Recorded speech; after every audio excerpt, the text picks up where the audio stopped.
Hello and welcome everyone to the inaugural Asia Forum on Nicotine. We're glad that you're here. I hope that you will find this to be a learning experience and it is participatory. So please, there will be areas where you can do questions, ask questions in the moderated chat, and as time permits, we will be able to answer them.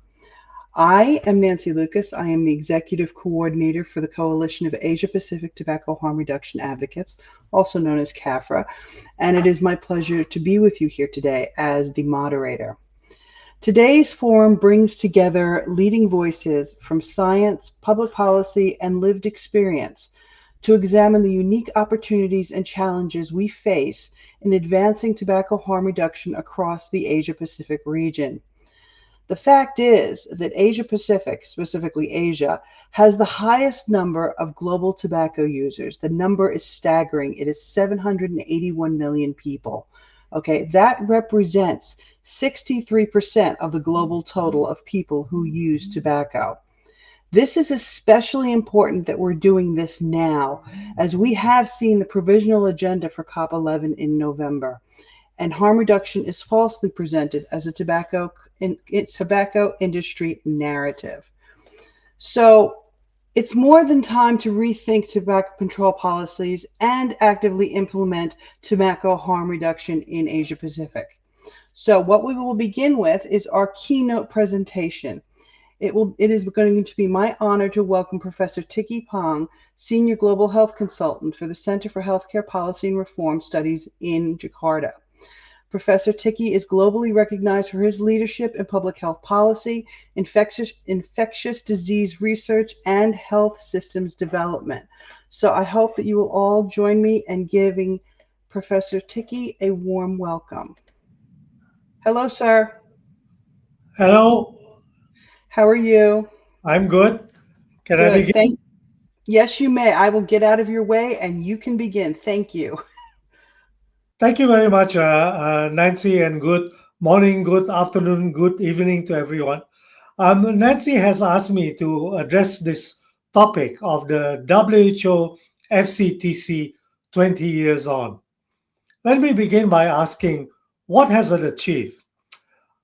The FCTC is a real achievement for the WHO when it came into force in 2005, as it represented the first international public health treaty negotiated under the auspices of the WHO. This very much evidence based treaty provides a legal framework with a comprehensive set of tobacco control measures to protect people's health from the harmful effects of tobacco use and exposure. Now, from the perspective of a public health impact, I personally rate the FCTC as big an achievement as WHO's leadership role in the eradication of smallpox back in 1980. 183 countries, covering 90% of the world's population, have signed and ratified and implemented FCTC articles to reduce both the demand and the supply of tobacco. We have seen a very significant reduction in smoking prevalence around the world, mainly in the rich and developed countries. And by various estimates, between 22 to 24 million deaths have been averted. As smoking causes 85% of lung cancers, and these cancers constitute 20% of all cancer deaths globally. This is a major achievement for the FCTC. Of course, I'm simplifying a bit here. There could also be, of course, many other factors other than the convention. So that's, I think, what it has achieved. Let me move on now to ask the question, what are its weaknesses or perhaps shortcomings? The fact is, despite the earlier success of the FCTC.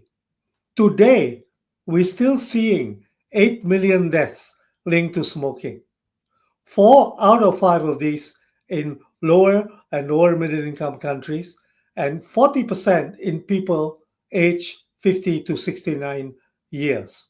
Nancy has highlighted the fact that the Asia Pacific region bears a very significant burden of these harmful effects of smoking.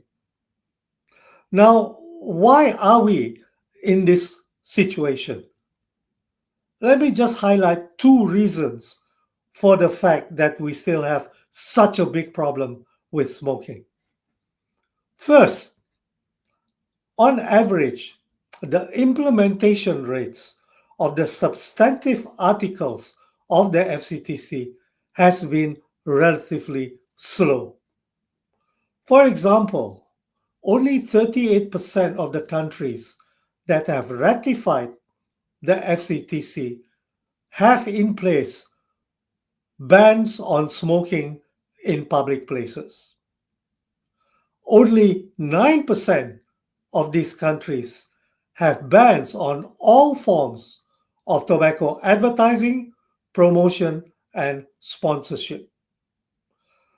So, this slow implementation rate means that the current WHO voluntary global target of a 30% relative reduction in tobacco use between 2010 and 2025 will not be met by the end of this year, although it may be achievable by the year 2030. So that's the first reason, low implementation rate of the key articles of the FCTC. The second important reason is the fact that despite the fact that Article 1 of the Convention implicitly includes harm reduction as a component of tobacco control, there is a failure to acknowledge and support the use of safer alternative tobacco products as an important strategy and tool to end smoking.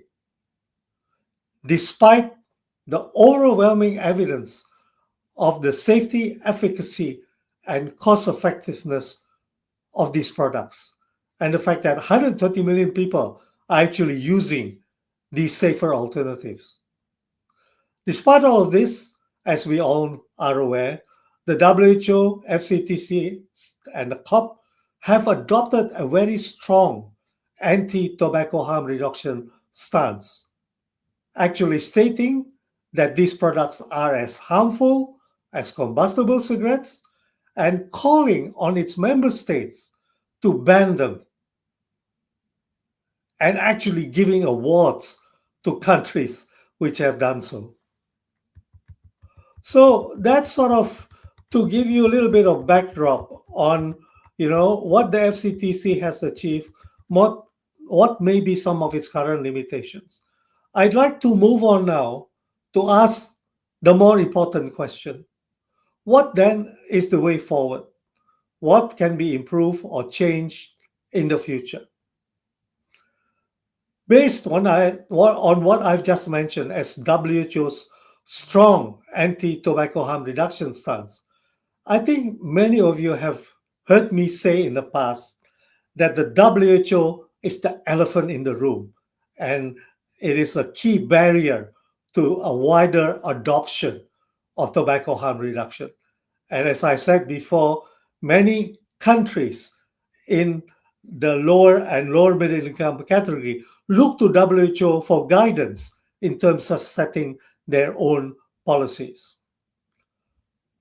However, the continuing critique of the WHO position has had little effect so far in changing this status quo. And I sort of wonder, it may not be the most productive approach moving forward to continue criticism of the position. So I'm just thinking maybe we should accept that trying to change the WHO position may be a futile and impossible task, and maybe we should try something different. And the way I'm thinking about this is that instead of banging our heads against a brick wall and tackling this problem head on, why not find ways of skirting or going around the problem, but with the same final goal of more widespread acceptance of tobacco harm reduction? So maybe we should change our mindset to focus on possible solutions instead and not always be preoccupied with the problem of the WHO anti harm reduction stance. How can we do this? I'd like to suggest that one possible approach would be to build and establish strong, evidence driven, and independent parallel platforms of the key stakeholders to improve dialogue and coordination. These independent platforms would exist outside of the FCTC COP structure, would serve to bring stakeholders together and also to put pressure on WHO to change its position and perhaps ultimately bypass and make the WHO stance actually irrelevant. In my view, the platforms could initially be formed among three key stakeholders: producers, consumers, and investors. Let me just elaborate and ask, what are the chances of actually establishing such parallel platforms? First of all, producers. In the pharmaceutical world, we immediately think of the IFPMA, the International Federation of Pharmaceutical Manufacturers and Associations. Could we envisage a similar body of producers of alternative tobacco products? However, the challenge here is that state owned tobacco companies account for the large majority of cigarette sales in the world. For example, the annual revenue of the China National Tobacco Corporation is around $200 billion, and that dwarfs PMI and BAT, which is at about $30 and $16 billion, respectively. CNTC has a huge domestic cigarette market and is therefore unlikely to get into ATPs anytime soon. And while PMI and BAT have made strong commitments to ATPs, until we see these large state owned companies transitioning to ATPs, the idea of a united association amongst alternative tobacco product producers advocating a unified message on tobacco harm reduction remains a pipe dream. The field is just too fragmented, and the key players have very different and powerful economic and political agendas. Consumers, secondly, the tobacco world has the GATC, the Global Alliance for Tobacco Control, a coalition of more than 500 public health, human rights, and consumer rights groups from over 100 countries. Regretfully, they take a strong anti THR position, which needs to be countered by an alliance of THR supporters. Thirdly, investors. This is probably a new idea. Researchers have shown that there is a close correlation between the speed of transformation of tobacco companies and their share price. This suggests that investors are prepared to pay more for the shares of tobacco companies transitioning to ATPs faster than they are for companies transforming more slowly. So the question here is, are investors a heretofore untapped stakeholder group who could accelerate the reaching of a tipping point, if you like, of greater acceptance of THR. Should these independent platforms actually materialize, it can then lead to them coming together, perhaps to form an independent global tobacco harm reduction coalition with a unified voice to achieve perhaps five goals. First, demand an improvement in the transparency and inclusivity of WHO processes and content focus. Two, place tobacco harm reduction in the broader context of non communicable diseases, the Sustainable Development Goals, and universal healthcare. Third, aim for more inclusive and effective stakeholder engagement across companies, civil society, industry, consumers, professional societies, etc. Four, broaden the definition of tobacco control and advocate for risk proportionate regulation. And finally, work with governments to highlight and disseminate success stories from countries that have been supportive of THR, perhaps through a storytelling approach. Let me finish on two final reflections. First, in the years that I've become a supporter for tobacco harm reduction, and aside from the overwhelming scientific evidence of its value and benefits to help end smoking, I have been struck by the support the cause has received from many quarters. Senior former colleagues at the WHO, highly respected academics and professional societies, physicians on the front lines, civil society, consumer groups, and of course, industry. Reflecting on that, I sometimes wonder we can all be wrong. The second reflection is comes from Alex Wodak in Australia. And I quote Alex: WHO's position on this issue is now as irrelevant as the position of governments in Eastern Europe and the Soviet Union in the 1980s on the future of central command economies. WHO's position will collapse at some point, but I don't know when. End of quote.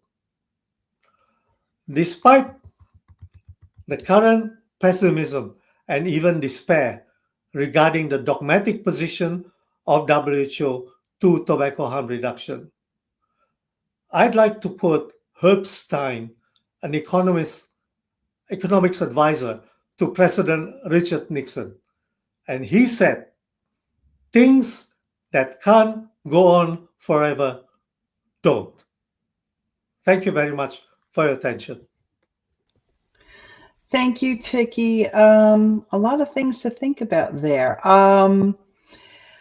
Sharifa is having problems signing in. So if you are okay with this, sir, you and I can go over the regulatory questions that we have to go over. Wait, hold on. Here she is. We have Wonderful. Sharifa. Yay. Hold on. Hi, Sharifa. Hi. Sorry. I was on the road. Yeah, I No, just no. I just arrived. No, it's fine. Everybody, this is Professor Dr. Sharifa Erzat from the Malaysian Society of Harm Reduction. And Tiki and she are going to be discussing regulatory frameworks, balancing innovation and public health. So this is going to be a moderated discussion. I'm going to ask you guys questions and then I ask for the answers. So I there's been a lot of things going on in our region, and I wanted to bring up three specific countries, if that's okay with you. The first one is Malaysia for you, Professor Sharifa. There's been a lot of talk about drug-laced vapes, talk of bans at the local level, but not at the federal level.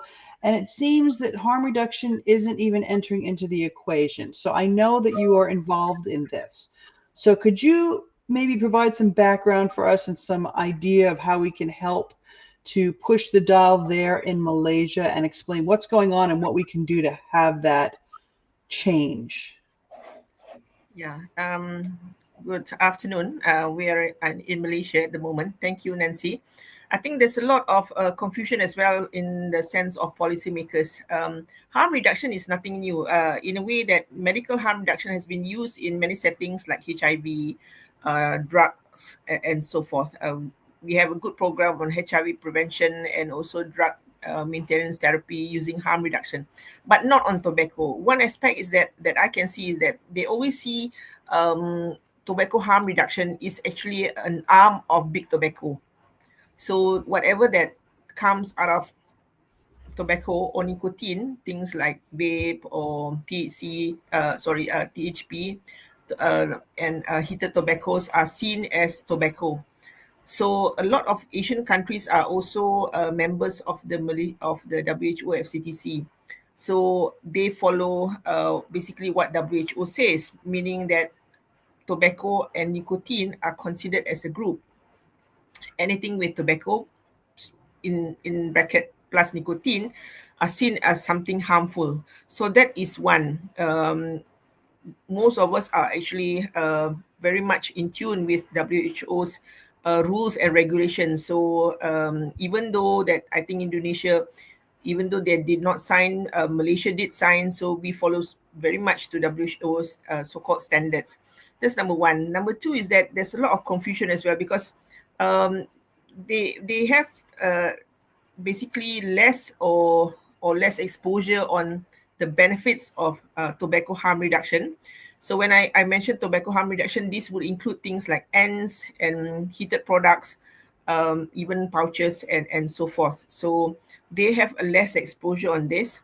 When we talk about tobacco harm reduction, they always think that we are propagating the big tobacco's agenda, which is getting everyone addicted to nicotine. Hence, at the moment, number three is that the lack of regulation or the ability to enforce this regulation. They come up with a lot of regulation, which is good for tobacco control and tobacco control programs and so forth, which are good. And I think this is some of the things very much incongruent because you have all this act or you have these regulations, but the enforcement may be somewhat lacking because we can't expect the Ministry of Health to do this on their own. There's so many other aspects like border control, border patrol and patrol of the borders, and getting all of these confiscation and so forth. So you can't expect that the MOH to do all of this. They have to work together, and that is something which is a bit difficult in certain aspects. It can be strengthened. So when you have all these regulations, but it's not properly enforced, you have a lot of all these markets being flooded by so-called other types of vape. When I'm talking about more emphasized is the illicit market. So all these illicit markets do have most of the time they will have adulterated products such as drugs, new psychoactive substances, and so forth. So and again, what some of the government's official would say, look, this is what's happening. We allow them, and you see all of this flooding the market, and you get a lot of reports of lung collapse. Youngsters having hallucinations because of the drugs. So these three big ideas or these three big points which I iterated just now are some of the things that causes all these problems in many of the Asian countries, including Malaysia. So how do we move forward? That one is that, like I mentioned just now, we really follow WHO. If they are able to put up a stronger emphasis on tobacco harm reduction, that will be very helpful. I doubt that it's going to happen anytime soon. The second part is that how do you actually, put up a better regulations among the enforcers and make them understand it's difficult besides education, because now the enforcement or the regulation says that you cannot um, promote tobacco harm reduction as something which is medically possible. You cannot lump nicotine replacement therapy as part of the whole agenda of tobacco harm reduction. So there's a lot of all these haphazard steps that has been taken, and it's not working at this moment. So even in the current setting is that because of all these issues on gateway and things like that, we or some aspects of Malaysians government officials are trying to ban vape. So when they initially it was by states, but in the end they are trying to push the agenda at the national level. So if you actually ban vape, what has been mentioned by a lot of us, I think including myself, was that it's going to bring up the black market more, and there's going to be a certain population who's going to revert back to smoking. So what can we do is it's very difficult. We have to push the agenda of regulation, but also promotion of tobacco harm reduction, and we need experts to talk to them. We've had some opportunity to talk to our stakeholders as well. It was quite helpful, but not all are on in the same boat, I would say, and they look at us with a certain, ideas that we might be paid by the big tobacco, or we are on the payroll of some big tobacco and things like that. So it's a uphill battle. Yeah, I think at the moment that's what I can say, Nancy. Nancy, you're on mute. Thanks, Tiki. Thank you. It's interesting to me because in the last 6 weeks, we've seen these stories about drug laced vapes. And then I think it was last week that the Prime Minister of Singapore said now that vaping, even though it's banned there, it's now going to become a criminal offense.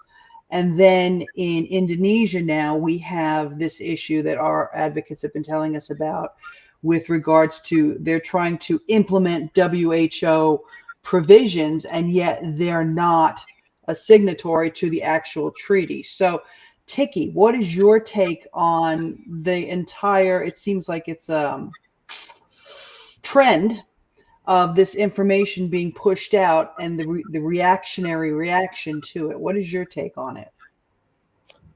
Yeah, it's a complex issue, and I'm glad you highlighted what has happened in Singapore, in the sense that in terms of punitive actions, they've escalated it to making vaping, its distribution, its use, even, I would say, into a criminal offense, and pushing it into like a category one narcotic.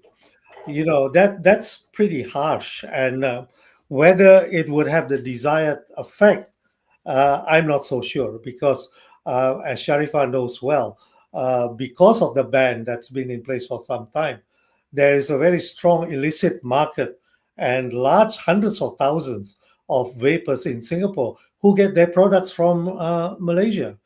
And once again, having regulations that perhaps ensure the quality and the safety of these products may go some distance to preventing these sort of adulterated pods with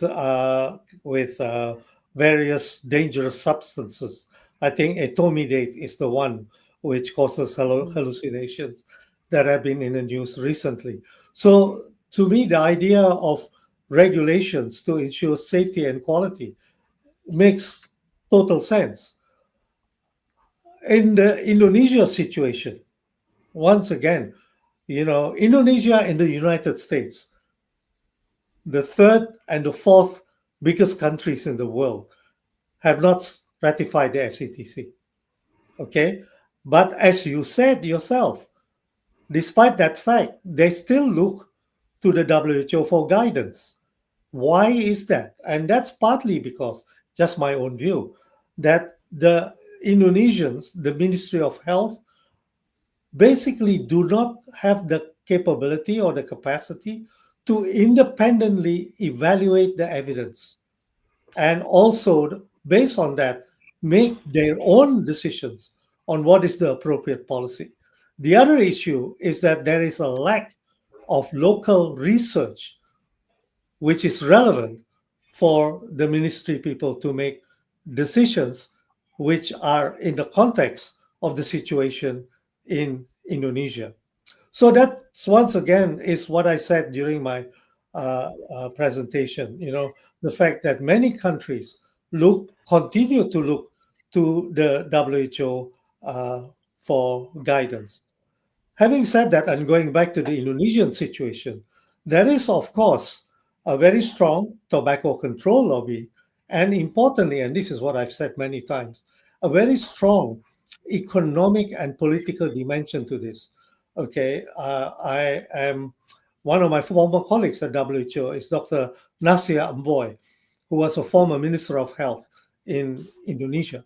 And she told me many times that every time she tried to promote for any initiative to reduce smoking prevalence, the question always is from the Minister of Finance, do you know, Minister Amboy, that 10% of government fiscal income comes from tobacco tax?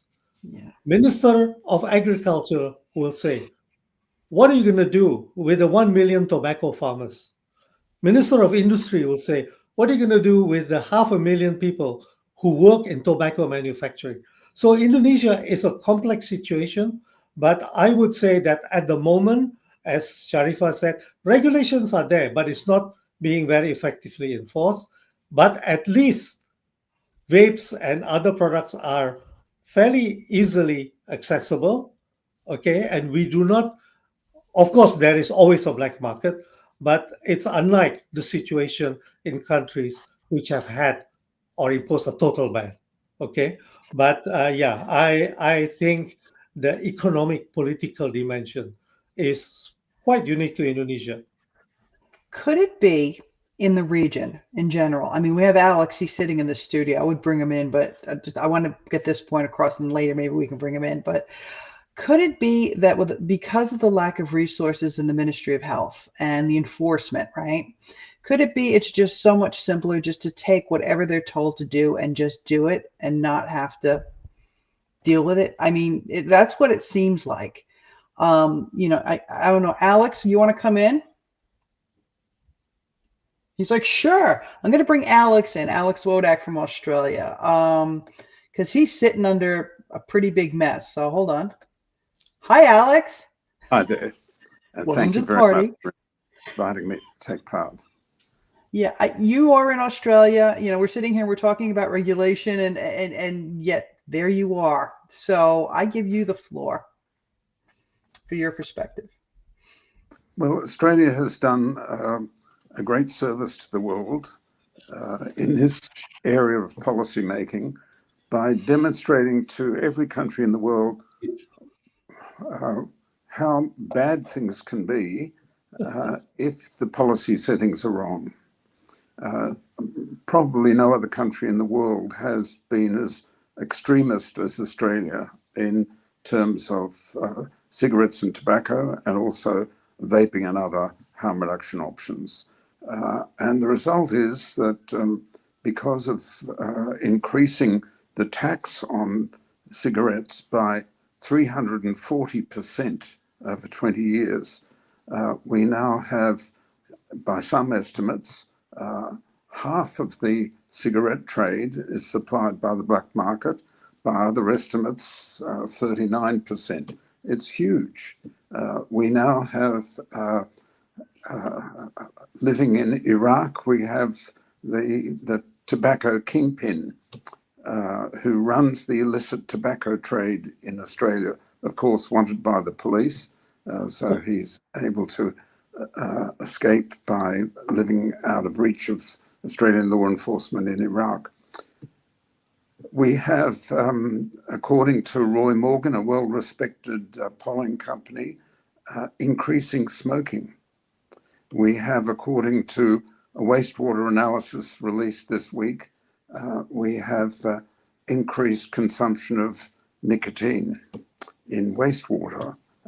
Now, if we accept that smoking rates by official estimates are decreasing, but nicotine wastewater is increasing, that either means that the increase is supplied by the illicit cigarette market, or by the illicit vape market, or both. And we have, according to the National Strategic Household Survey, a very well-respected survey conducted every 3 years, 90% of the vape market is supplied by illicit sources. We have had several homicides by the criminal gangs fighting for control of the illicit market. I mean, it's hard to believe things could get much worse. So about Australia, I'm quite pessimistic, but as Tiki explained earlier, overall, I think I'm very optimistic that this problem that we're facing will be sorted out by the tobacco industry and also by consumer power. And as I'll show in my presentation, Philip Morris International, the largest traded tobacco company in the world, is now earning, in the second quarter of 2025, earned 43% of net revenue from safer, smoke-free nicotine products. 43%. Yeah, In 2015, they earned $200 million from safer smoke-free products, which represented about 1% of their net revenue.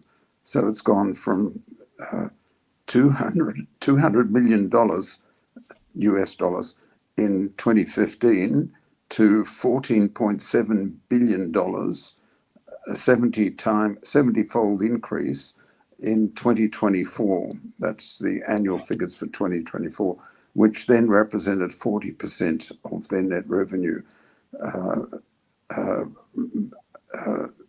The safer nicotine products in PMI's hands are now more profitable than cigarettes, and the sales volumes are increasing very rapidly, whereas PMI's cigarette sales are almost flat.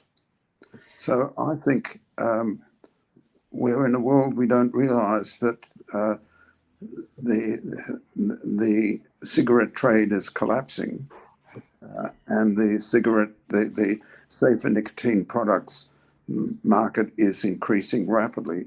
Tiki mentioned a figure of 130 million people using safer nicotine products globally.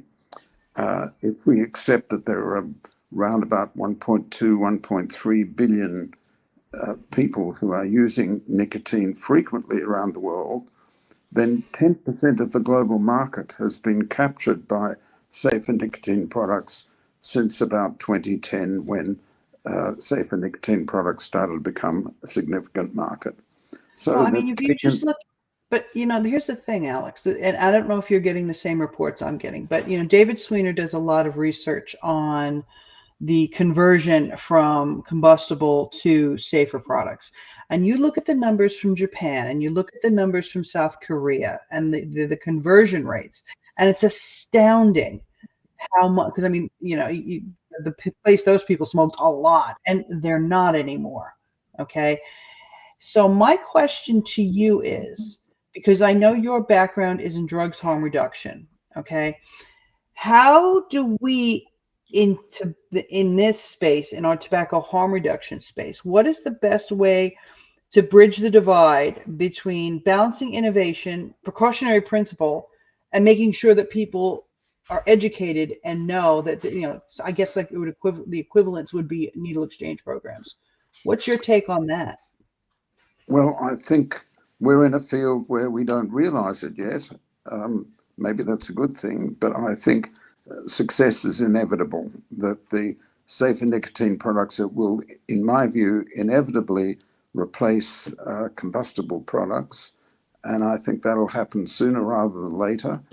And I think the world of officialdom will just collapse because they will, if it took 15 years to get the first 10% of the global market, the second 10% will take a shorter time, and the third 10% will take an even shorter time.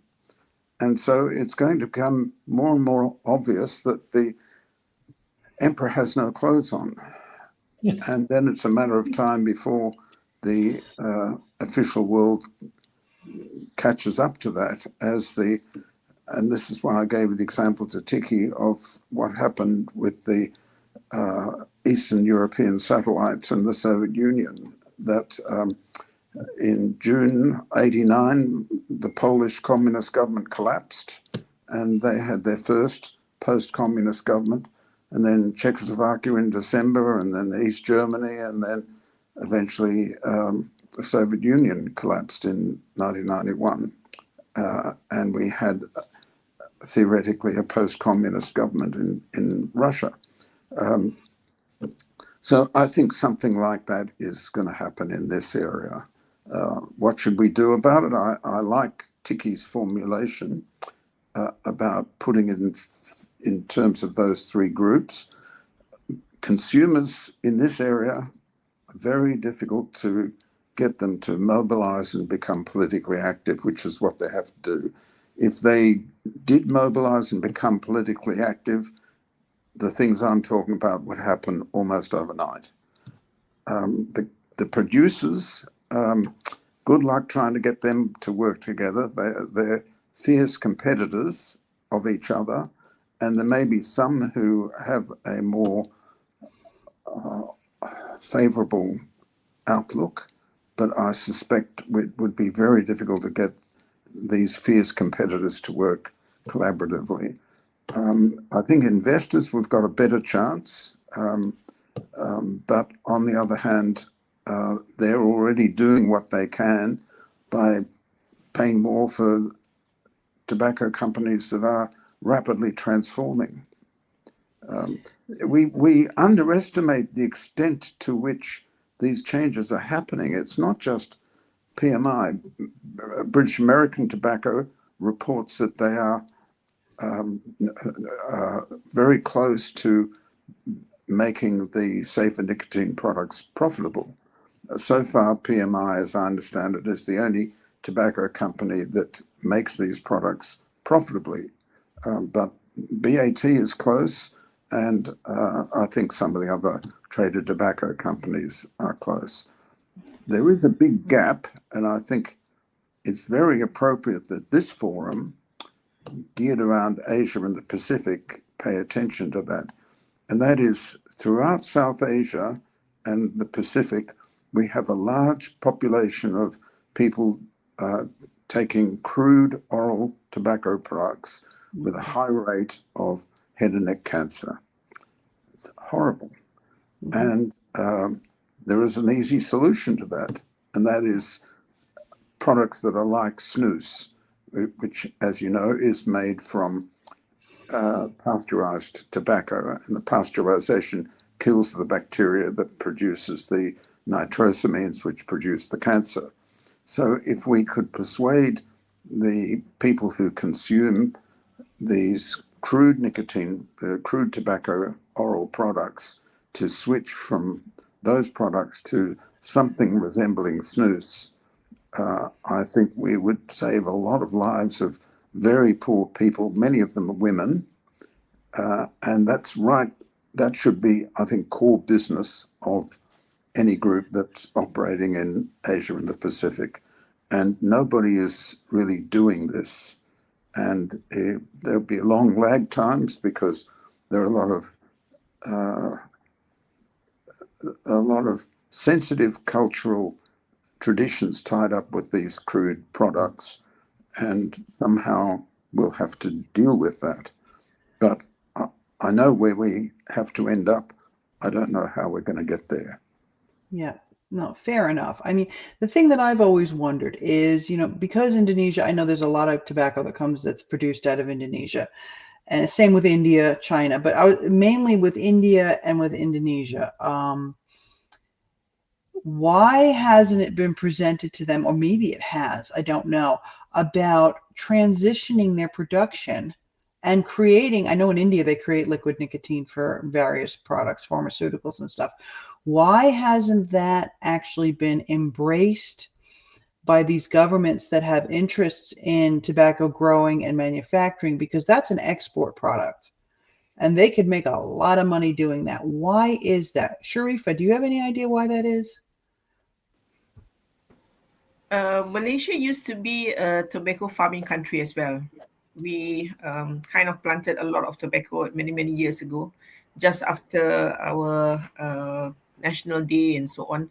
But we have changed, and that is also through the government, change from tobacco to something like rubber and other products plantations.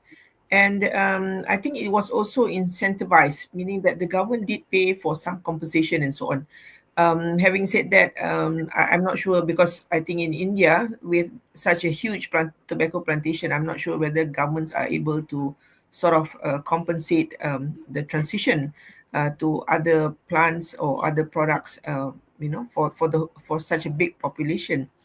And I think the culture of taking tobacco, as what has been mentioned by Prof. Alex, was also a huge culture back then, mostly was women.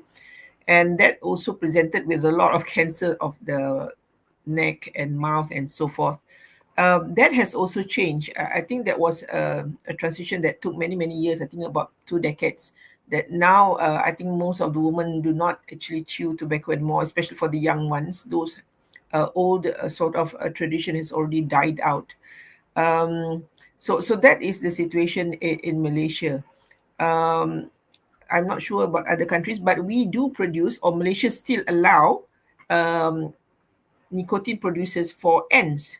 So meaning, having said that, meaning that Malaysia actually produce good quality or high quality e-liquid to UK and other countries. So that is still allowed, but we are not allowed to produce it for our own mass population. So and that creates a bit of conundrum because we are exporters, a huge exporters, and high grade quality e-liquids, but Hmm. they are not for our local consumption. So that's a bit weird. It kind of defies logic because I seem to recall, I remember hearing a couple of years ago that when Malaysia was going to regulate, they were going to regulate so that only locally produced products would be made available. And you're saying that they're not available at all. No, they are not. Maybe some market do actually comes in, but it's not for the masses. And like I mentioned just now, there's a new regulation saying that you cannot promote, you cannot advertise, you cannot encourage tobacco harm reduction in any way in Malaysia. When I say we, means a few of us who talks on that, including myself. We talk on the basis of so-called academic of education. We cannot be seen talking to the smokers and saying that, oh, you better transition and things like that. So it's not allowed at this point in time. So I think Dr. Rohan has mentioned India has the same problem. So we cannot talk about it so-called in our own setting, which is again, so we We are have the not able same to do problem. much research for that as well because there's no one to sponsor us. The ones that do sponsor, then they basically say that these are sponsored by dubious sources, and we are not going to accept your results. So it's back to square one in some settings. Yeah. Yeah, I mean, we have that problem too. I mean, in New Zealand, we did a lot of advocacy and we did a lot of switching people over. And then when we got our smoke-free law, we were basically outlawed from doing any of that. And now we have vape shops, and the vape shop people can't really talk to people about it. It's like, okay, it's this the youth thing is seems to be the big one that everybody keeps bringing up. But in terms of there's one other question that I wanted to ask because when I look at this, I look at the Southeast Asia region of the WHO and I look at the Western Pacific region of the WHO.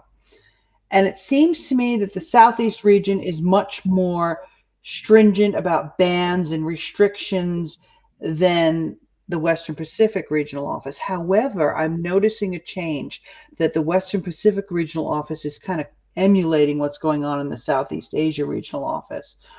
And I found it interesting, and this is the question for Tiki, if he can answer it. Indonesia was under CIRO, and now they're under WPRO. Any ideas why they would do that? And if that also is reflecting into the strictness and the things that are going on there now? Yeah, I mean, I'm. This is just my own view. Obviously, geographically, it never made sense for Indonesia to be under zero when all or most of its neighbors, with the exception of Thailand, belong to the Western Pacific region. So I think it's a strategic move on the part of the fairly new Indonesian government to play perhaps a larger strategic role in the region to be closer to its neighbors, okay, in terms of international outreach and in the context of what's happening globally. There is a move for Indonesia, for example, to focus more on development aid to its immediate neighbors. So there is, I think, a big geopolitical soft power agenda behind this to make Indonesia closer to its immediate neighbors. Okay, Malaysia, Philippines, Vietnam, Cambodia, Laos, etc., etc. So that's one reason. And going back to the original reason for Indonesia not being in the Western Pacific region, it's purely political. Okay, it goes back to the days in the early 60s when Indonesia and Malaysia just did not get along. They almost went to war in the 60s. An incident called the Confrontasi. Okay, and because of that political impasse, it was decided that they could not be in the same region. And it's the same with Pakistan and India. So WHO regional uh, designations are driven a lot by geopolitical realities. But I think the Indonesian move is a good one. I think together with Malaysia, in the context of ASEAN, the Association of Southeast Asian Nations, the ASEAN community spirit. I think there is a strong desire to work more closely together. That's my take on it in terms of Indonesia wanting to be playing a bigger role in the region. Okay, fair enough. You were talking before about how everybody needs to work together, investors, producers, and Sharifa brought something up about, doing science and doing research. And, there is this big thing about, there's science out there, but they won't accept the science because it has industry funding. How do we get over that bump? Because, the thing is that a lot of people don't realize is that industry research is probably the most strict that it could possibly be because of the scrutiny that it's going to get. So how do we get beyond that bridge and jump over between, oh, it's industry funding and the whole conflict of interest? How do we get over that? Yeah, that's something that's been a source of real frustration for me.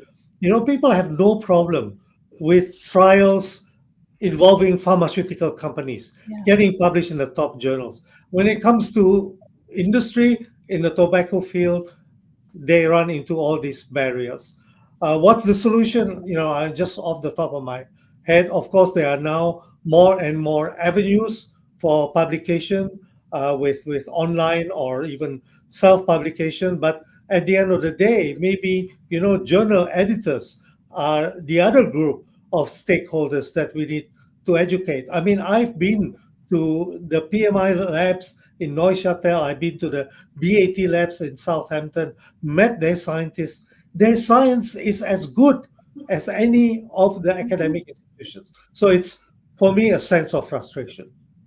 Yeah, I mean, I have gotten called all sorts of horrible things because I will, if I want to know something about a product, for example, when BAT had Glow, I spoke to BAT about it and I was very open about it. And people were like, oh, you're a tobacco company, chill. I'm like, no, how am I supposed to talk about something and speak, knowingly, knowing what I'm talking about, if I don't actually ask the people that are producing the product? And it's almost like there's this big wall up. And I look at that wall and I say, okay, well, they don't really know the anti crowd. I mean, they don't really know what they're talking about because they've got this going on and they don't want to know.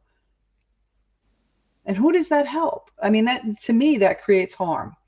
That's not harm reduction. That's creating harm. Which kind of brings me to segue the last thing I wanted to bring up about this idea that I saw on the provisional agenda for COP11 about how harm reduction has become a tobacco industry construct. I mean, when we look at the FCTC and we look at all the articles, and you look at Article 1D, and it's got reduction of supply, and it's there's harm reduction in there, but for some reason that doesn't seem to be happening. Thoughts on that? Anybody? Yes, well, the reason it doesn't happen is because the FCTC came first, and then about 2 years later, the guidelines were written, and the tobacco harm reduction denialists, somehow, I wasn't involved at that time, managed to get hold of the guidelines and configure the guidelines so that support for tobacco harm reduction was equated to support for the tobacco industry. And so it's support for tobacco harm reduction is okay according to the FCTC, as you say, Article 1D, but the guidelines effectively ban it. And there are many, many examples in history that we can quote from where there have been deeply entrenched belief systems which were not based on evidence. And a good example of this was the belief in the Christian Church and the Catholic Church that the sun rotated around the Earth, the geocentric view of the solar system, and the opposing view that Galileo Galilei and others argued was that the Earth rotated around the sun, the heliocentric view. And there was an occasion where the Pope and Galileo confronted each other, and Galileo was made to say publicly that he supported the geocentric view.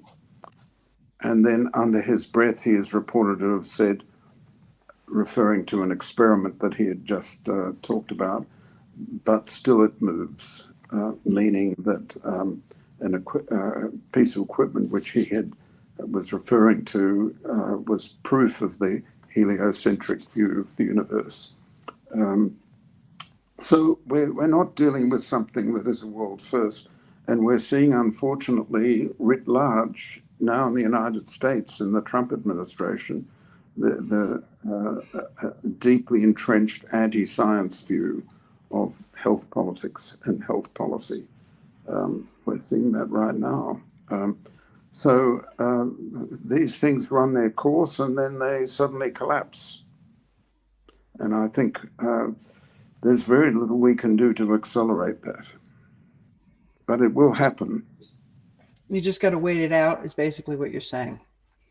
Well, I know what we need. We need, using the Russian words, with good reason, I believe. I think we need perestroika and we need glasnost. We need honesty and we need a restructure. That's what the Soviet Union needed, according to Gorbachev, and that's what we need in this field. I've got a question, everybody.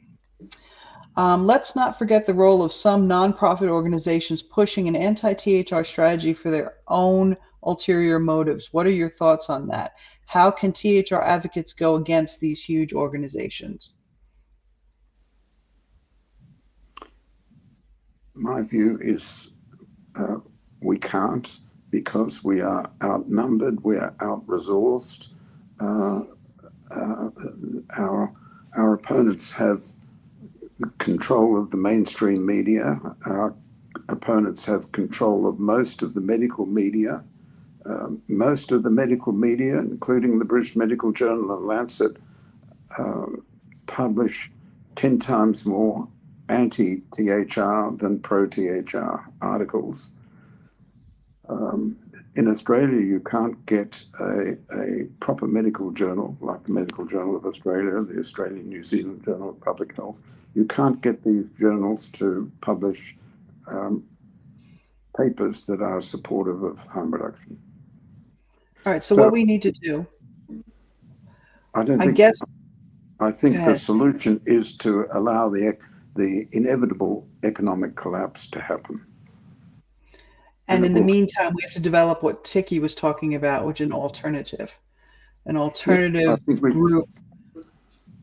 I think we should try whatever we can, but I'm very optimistic that the collapse is inevitable sooner rather than later, but I'm not sure that we can accelerate it.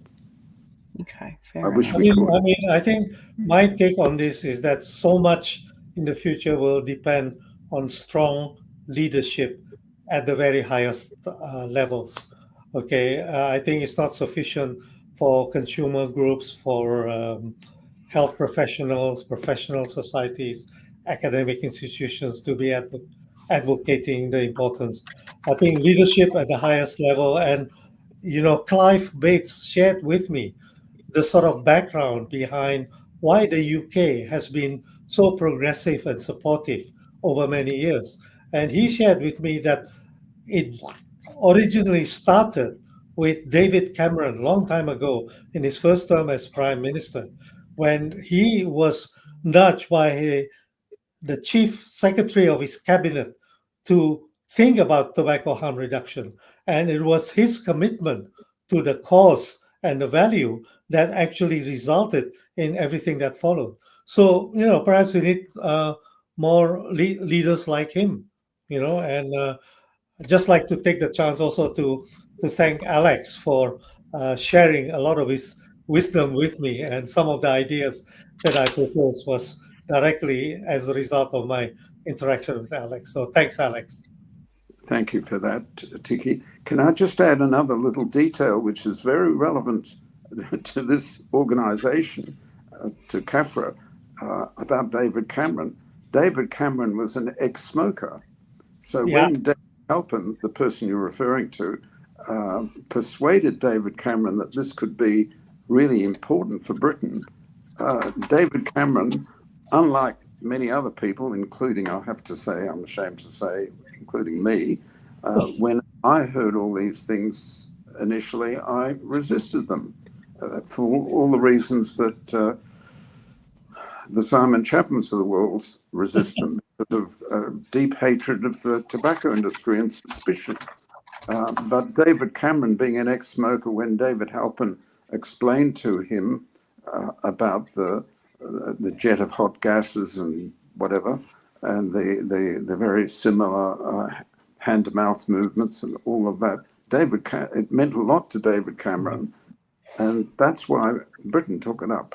So we need more ex-smokers to be political leaders. They'll get it, and much faster than people, I'm ashamed to say, with my background. Well, in the countries that you can actually do that and not be thrown in jail, because that's the other aspect we have to consider here in the region, is, in some places, a lot of people are sticking their necks out and at risk of being thrown in prison, and that's something that a lot of people in the West don't understand. We do things a little differently. Can I raise another issue that's related to all of this, and that is that the state-owned tobacco companies, which, as Tiki said, quite rightly, account for the majority of cigarette production and sales around the world. The biggest of all, as Tiki pointed out, is the China National Tobacco Corporation. And I read on the website of the PMI-funded organization that has collapsed now. What's it called? Foundation for a Smoke-Free Yes, World. yes. Sorry. So I read on their website a fascinating paper about the world patents for tobacco harm reduction, and the owner of the largest portfolio of patents for tobacco harm reduction is the China National Tobacco Corporation. Second is PMI. And it would not be cheap to produce produce the research and to patent the research findings of tobacco harm reduction. The owner of the China National Tobacco Corporation is, of course, the Chinese Communist Party, is the Chinese government. An investment of that kind of magnitude wouldn't have been made lightly, and I presume would have required the approval of the Chinese government and the Chinese Communist Party. So all is not lost. If China decides one day to the next that they are going to get into the field of tobacco harm reduction, this debate will be over in nanoseconds. Yes. So it's there are areas of promise here. I don't think CNTC would have gone into this unless there was some commitment to consider the possibility of getting into tobacco harm reduction, which is clearly going to be the next phase of nicotine consumption, just as electric vehicles are going to be the next phase of transport. Yeah. I mean, just quickly add to what Alex has just said about patents. I have it from my sources in China that CNTC actually has a huge laboratory doing research on safer alternative tobacco products. Okay, and it's bigger than the BAT labs in Southampton, including hundreds of PhD level scientists doing research into these products. So, that explains partly the number of patents that Alex mentioned. So they're definitely in there. But at the moment, I think the cigarette market just dwarfs everything. Well, here's the thing. China just announced that they're going to regulate nicotine pouches. Yep. There is an article out there that they're going to regulate nicotine pouches. I mean, the thing is, and I remember one of the advocates in Malaysia saying this to me, is that, this was before anything, when all of this started, and that there was the taxes, and there's a tax in Indonesia and the tax in Malaysia. And the thing that both of those guys, there was two of them, both of them said to me is that if they're taxing it, then it's really not illegal. So it's kind of like you have to find the cracks. And when you find the cracks, the light gets through, or, if you have a crack and the water gets through, eventually it wears down and then it busts open. And I think that's where we're at right now. But, it's not going to be easy. But then again, anything that's worthwhile is never easy, let's be honest. But I want to thank all of you for joining us. Alex, thanks for jumping in. I'll see you later. Thank you, Tiki. Thank you, Sharifa. Thank you so much. We're going to bring in the consumers next. So let me get that sorted for you. So thank you, everybody. Have a good day.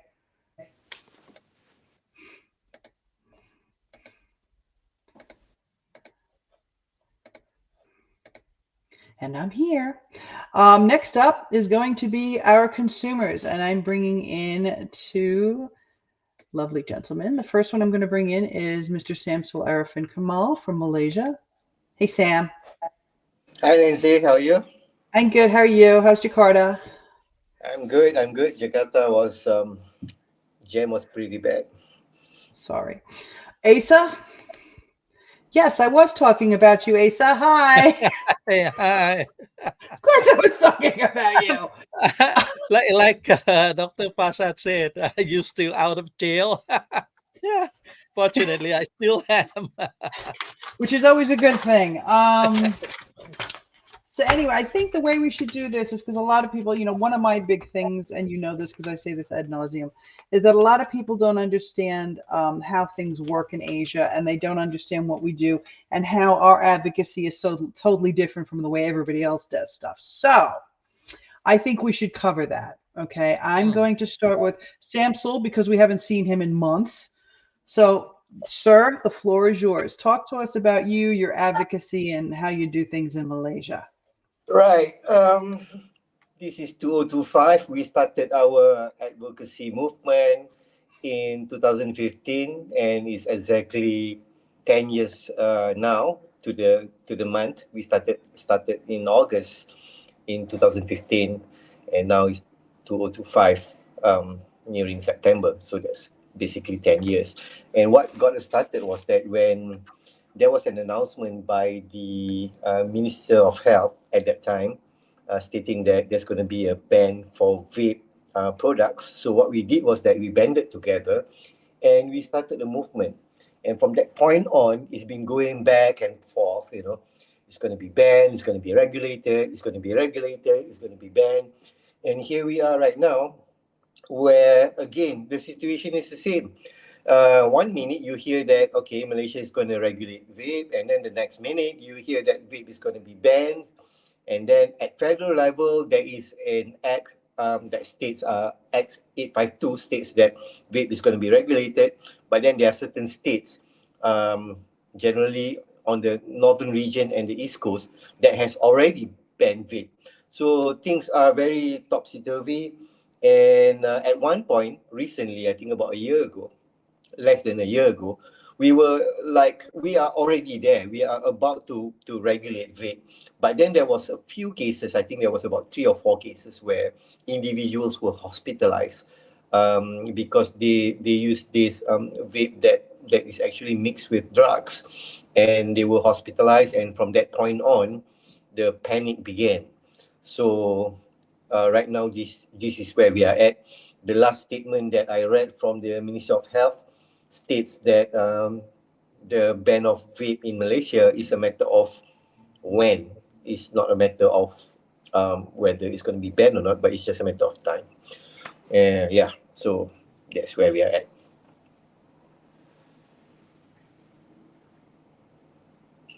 I was muted again. That's crazy to me because when you look at what's gone on in India and you look at what's gone on in Thailand, I mean, sorry, Asa, you're like the poster child for a black market over there.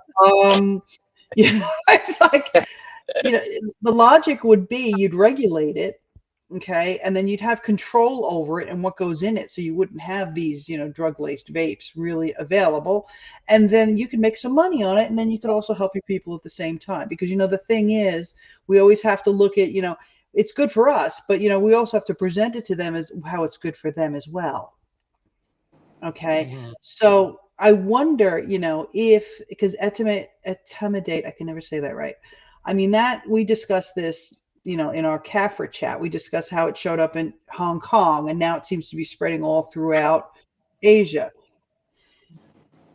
Asa, I'm going to bring Yeah, this up to Asa now. Asa, you were the one that we showed up first in the Thailand newspaper, okay? right. And what is going on there? Because I know that you guys have had some really weird regulation and changes going on, not just because of the war in Cambodia, but cannabis was legal, then cannabis is now regulated, and vape is still illegal, and they were going to try to regulate it, and now you're kind of sitting in flux. So can you explain to everybody what's going on there?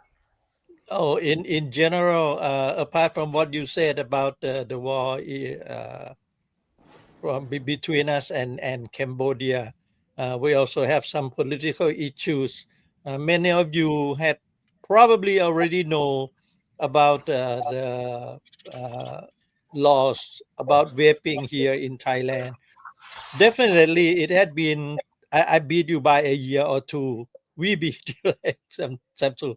Uh, it was about 2013 or 14 that the ban started here in Thailand, and it started by it is illegal to import any vape products, and then it is also illegal to distribute, and that's it. That's the two things that are illegal about vaping related products. So I have been said that it's kind of weird. It's you can vape, but you cannot import or you cannot distribute. So actually, in reality, you can if you go out and you buy it, you're not breaking any laws. It's the people who sell it to you that breaks the law. But anyway, lately the situation about intermediate was that our ministry, our most recent minister of public health had issued and put the intermediate as the toxic addictive substance. One of the and it had been, it's not a reason, actually it had been connected to the pots that have been spreading around. It's a pot system. It's about, no, I think it's about that size. I haven't seen it, the real one actually, but I've seen pictures of it, and it costs like about 100 or almost $100. So it's quite expensive, and it's spread out around the elite class that they are using addictive substance already. So I don't think it's a big deal, but like there are some organizations that want to tie everything, including, like Bradley said, by the way, congratulations, Bradley, that you said, like, try to bring youth with vaping. So everything they want to tie together and try to make vaping or tobacco harm reduction in general as a villain, Well, in yeah. every which way they can. And here's another thing, and this is something that Aylin and I have spoken about, and Clarice and I wrote a paper on it about the environment. Now they're using the environment as the environmental impacts of vape waste in order to justify bans, right? Now, I know here we do have some vendors that do take the used pods and the used batteries. Some of them will only take stuff that you've bought from them or branded with them, but there are some that will take everything. Now that's a very Western thing, I think, because when I've been to Asia for the most part, it's not like you guys have the same type of rubbish removal or recycling and things that go on like that here in, like, say, Australia, New Zealand. Has that been addressed in your either in Thailand or in Malaysia with regards to how to handle that in order to mitigate that as a reason for banning? No, No. not here. No. Had to ask the question. Uh, I mean, but I know that, like, in the Philippines, it was brought up at a time, and they were just that they had the opportunity to do it, and they chose not to do it. You probably aren't getting that argument as much as the rest, as Australia and New Zealand are getting. But when we think about all the things that are coming in at us, we've got the drug vapes, which of course is reminiscent of Ivali, and then we Mhm. have the youth thing, which is this constant ridiculousness that's just never going to end. You're under a ban, Asa. You're looking down the barrel of a ban yet again, Sam. Okay. Mhm. What is it that we're doing what is it that we're not doing that we should be doing to help push this dial a bit? Is it somewhat like what Teki was saying, is just saying, let's not focus on the WHO and let's create our own, like, infrastructures and organizations? What did you think of that when Tiki said that?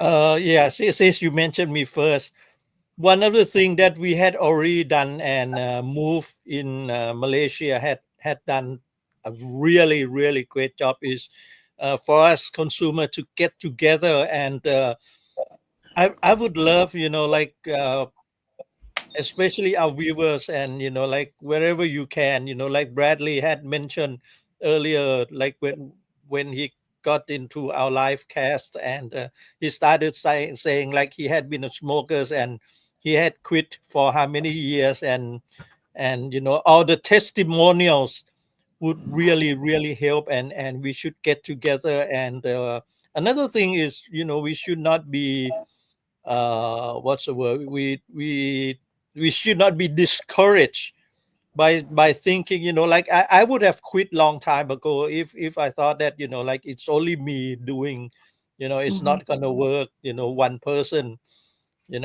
because if everybody is thinking of, like, thinking that way, then nobody would do it. So you do what you can, and the rest of people will see what you're doing, and there'll be some people who agrees with you and start to help you, and uh, before our face, got closed down. We have over 100,000 followers, members with ECST, and Move did an excellent job doing. Oh, he just blacked out. It's like, Sam. I'm back. yeah, and doing what you did with like a few days, and you got like, and I don't know, 30, 40,000. Got more than Back that, close to at that 100,000. one day. It's That was 100,000 now. yeah. And that's something, I agree with you. It's people get very, I've noticed, I've seen, because I have those regional meetings, right? And we talk about stuff, and people just get so burnt out, and they're just like, oh, I'm not getting anywhere. I'm not getting anywhere. But it's baby steps, right? I mean, what you guys did in Malaysia, epic, amazing. I bow. Thank you. Yes. It's same thing with you in Thailand, Asa. You've done it as well. Okay. The thing is, it can be done. And I think that's a thing that a lot of consumer advocates outside of our realm, outside of our region, they get fried on it, right? But we're stubborn. I'm Yep. stubborn. And the thing that I guess the thing that I want to say is, because all of us are all in Asia Pacific, and I want the world to kind of know, is that one of the reasons we are as good as we are at what we do, and then one of the reasons why we stay motivated at what we do, is because, like you said, Asa, we all work together. Yep. We're like a team. And that kind of ties into what Alex was saying about you guys need to be more politically active. And I was just kind of like, I'm thinking about you, Asa, like, yeah, okay, I don't want to seem shy. But the difference between activism and advocacy. And I've had this discussion with multiple people. By the way, Lindsay loves you, Asa. I love you, Asa. Get a room. Anyway, hello. I read every comment, so don't worry. I'm not just embarrassed everybody, but okay.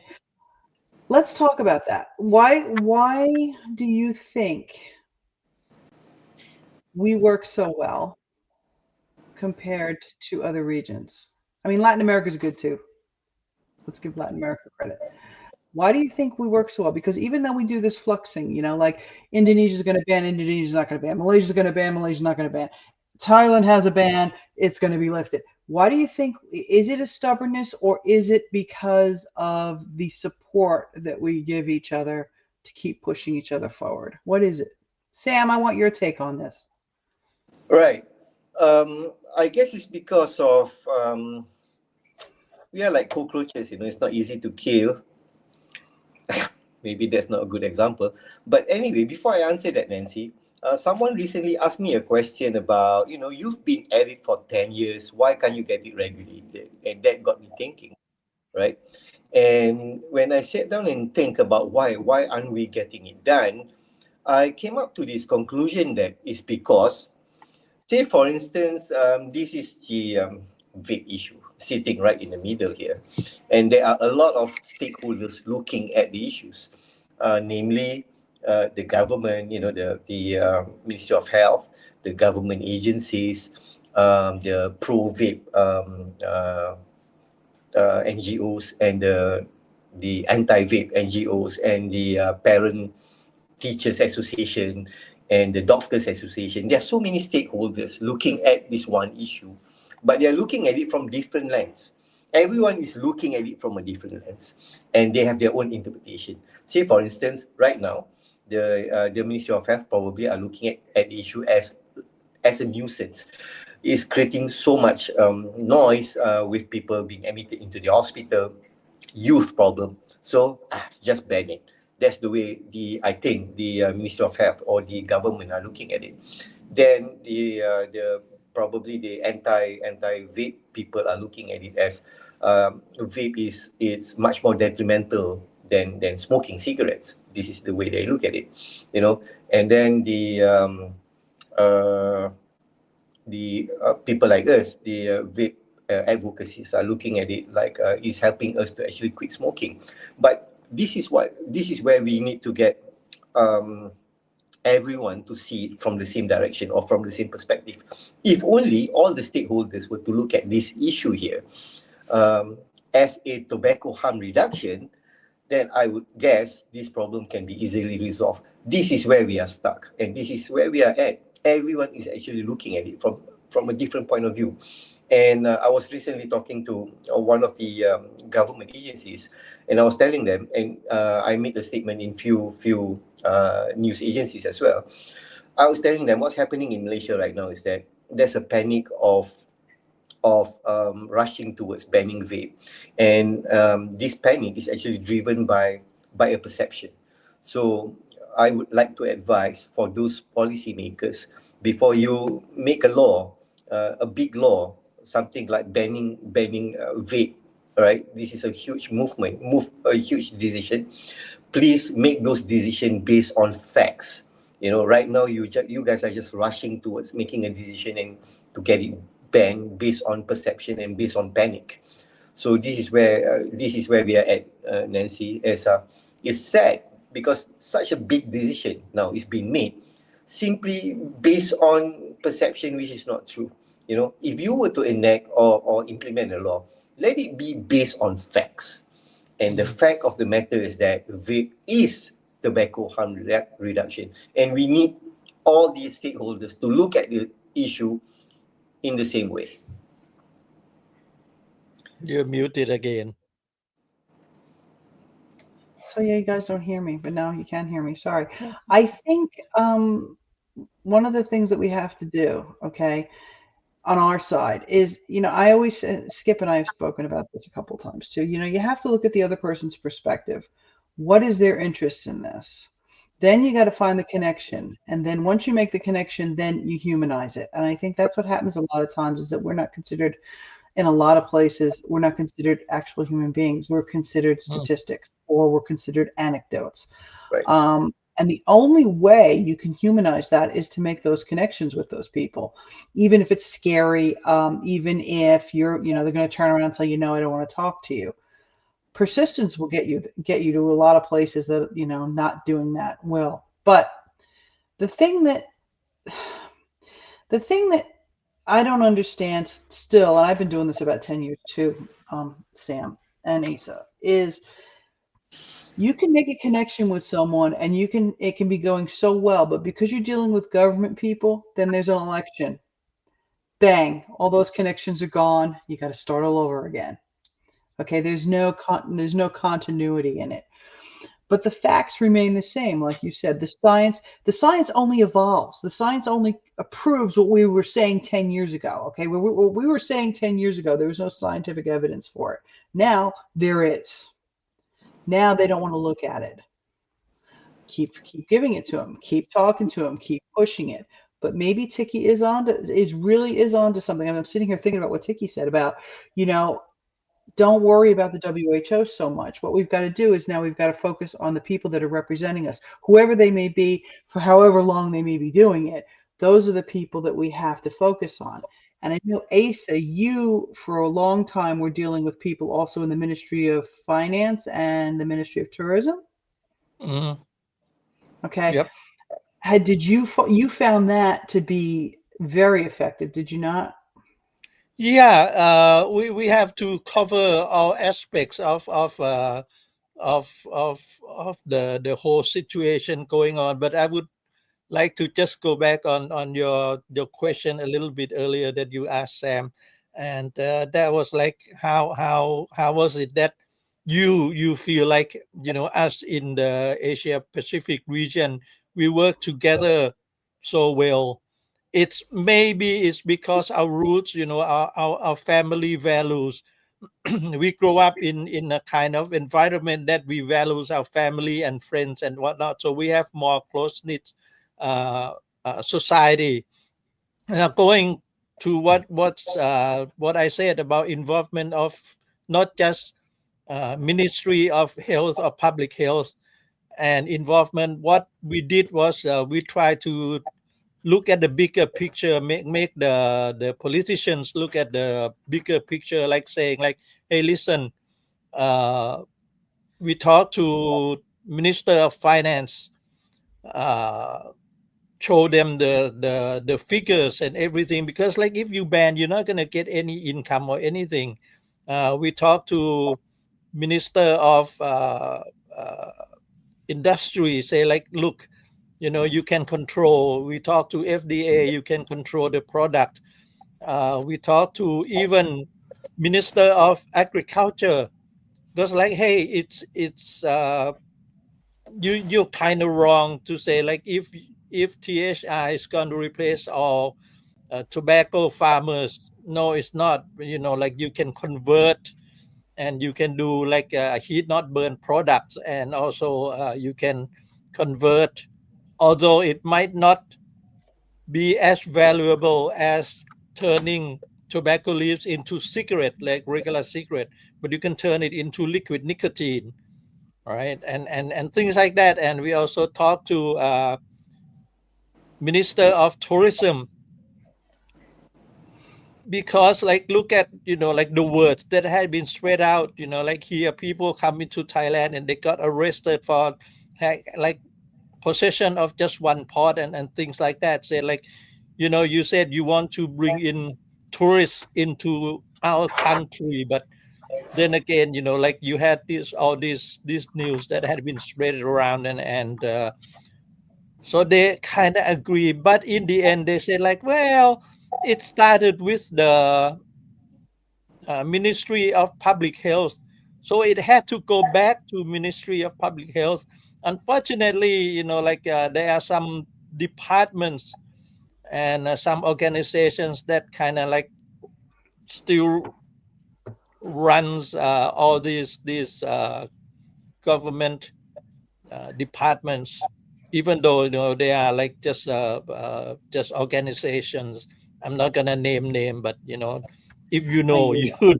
know. If you know, you But know. yeah, yeah, and they are still trying like all these pot toys, and we've been trying to give them all the facts and all the testimonials, but they just won't listen. And one weird thing is that uh, we've been doing this for quite a few years already, since like I can remember COP in India. The Yeah, COP in India, well, that was like probably six, 7 or 8. 8 years ago. Yeah. And but one other thing is, it should be publicly known who's gonna represent our country, but not Hmm. from Thailand. We don't know until they come back. And I ran to them in 4 years ago in Geneva. Yeah. That's No, that's how I found out that who that was represents Thailand. that was 8 years ago. That was really in That was eight Geneva years at the ago. table. Yeah. Because you remember the New Wow. Zealand delegation went by. I'm like, hey, and I'm like, hey, and everybody's like, It was like they look at me and I look at them, and they was like kind of shocked because we stay at the same hotel. yeah, exactly. I mean, I've had that happen too when we were at Asia Harm Reduction Forum, and they were having the W Pro meeting there, and I was on the plane with all the W Pro people. Lindsay asked a question, and this is an interesting question. She's asking is what region has the worst policies, Latin America or Asia Pacific? I think they're probably Mm, equal.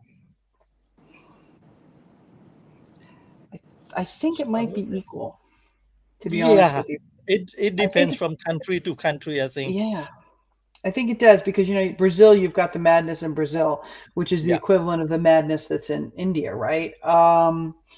And yet Chile is doing okay, which is kind of Mm, similar to what's going on in the Philippines, right? Lindsay, the thing is, they're very similar. The two regions are very similar, and we all do talk to each other, and we all do kind of help each other yeah. out. They're very similar. I couldn't say one was better or worse than the other because they are that much similar, you know. Um, We have let's quite a few audience from from Latin America also. South and So Latin America. What is she writing? yeah, South and Latin America. She's writing South and Latin America is worse than us. I don't know what she I means don't by that. know. I don't That know that's about one that. that's one place I've never been to, so I can't say. Yeah, I'm not so sure about that, Lindsay. The person you would probably want to talk to would be Ignacio or somebody like that. Getting back to us, Sam, you heard what Sharifa was saying, okay? What is your take on, like, say, for example, getting all of the harm reduction experts, the ones that have the degrees, together with the consumers? Is that going on now? Can we get that on the road? Can we create something like that? Yeah, but again, as I said, we have been doing this for the last 10 years, and we've been putting facts and science based research on the table, and it seems not to work. You see, because again, as I said, they are being driven by perception and being driven by panic. If only the policymakers were to be open and they were to accept facts as facts, they were to accept science-backed research, then we wouldn't be where we are right now. We can try, as you said, we can gather all these people, the scientists and the THR experts. We can do that. But my concern is that the policymakers are not willing to listen.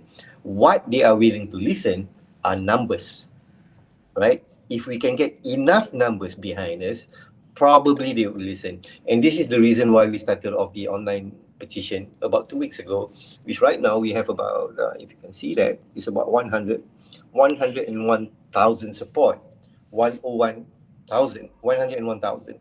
Now, this is a number that cannot be ignored. You can ignore all the science you want or all the scientists you want, but a number like this is something that you can't ignore, right? And this is what the policymakers will actually, hopefully, take heed. So what I'll do is that by next week, we are making an appointment to present this to the Deputy Prime Minister, to let him know that, we acknowledge the social issues that's happening in Malaysia. We reckon it, and the best way to actually manage the situation is actually not to ban it, but to regulate it. And if you do this correctly, you will win on all four fronts. You will win on the public health, because they are going to get products which is tested and approved. You're gonna win with the business people, because retail business can flourish because it's a regulated and approved business. And you can win in terms of the tax revenue as well. So all parties will win. And Mhm. lastly is the import and export of the vape products. So if you were to ban it, then you are then going to lose on all three fronts again. So this is not something that we assume. These are actually facts that can be seen in countries that has already banned vape. Singapore, for instance, our neighbors. It seems that the usage of vape among teenagers are on the increase. Probably they are getting their vape device from the neighboring country, I think, right? So uh, banning is not the answer, but I guess they are not thinking rationally. They are not looking at science. They are not looking at the research. So we are looking at getting them to listen to us, or pay attention by the numbers. That's what we are at right now. Yeah, I mean, Asa, you were on the committee, then all hell broke loose. Talk to us about where you're at in Thailand. Yeah, it's about connection. Like when I started, I had my YouTube channel about, I don't know, over 15 years already. And so people kind of like know me, but it was a small channel back then, and then I was introduced into an inner circle, quote unquote, and so more and more people knew me. And so about 2 years ago, right before the election of our new prime minister, this this one, this one right here, there was one topic that was announced at the cabinet, saying, like, hey, we should set a ad hoc committee, so all different political parties had their quota of how many people they can add into the committees. And fortunately, I was really close to uh, one of the committees, so I was appointed as one of the members of the committee members working with the parliament and the cabinet. and so that's how I got into this committee members. And they were surprised though, because they brought in actually more than half of the members of this committee were doctors, medical doctors, and doctors. But those are doctors that claim they are specialists, but they don't even know how to turn on the mod. And like late in the during the meeting, almost at the end of the meeting, I mean, the whole year had passed, and I had to show them how all the web products work, or like, well, not how to turn, they knew how to turn on, but the wicking and the coiling, and the opening, and that was a strong system, and they got completely no idea. The expert doesn't even know what a squonking is. There's like, I said, like, hey, you gotta pull this, and it was like an idea, right? So I said, like, you can pull this one off, and so you could take a look. And he tried to correct me by saying, like, no, no, no, you gotta turn it. I said, like, no, no, no, no, no.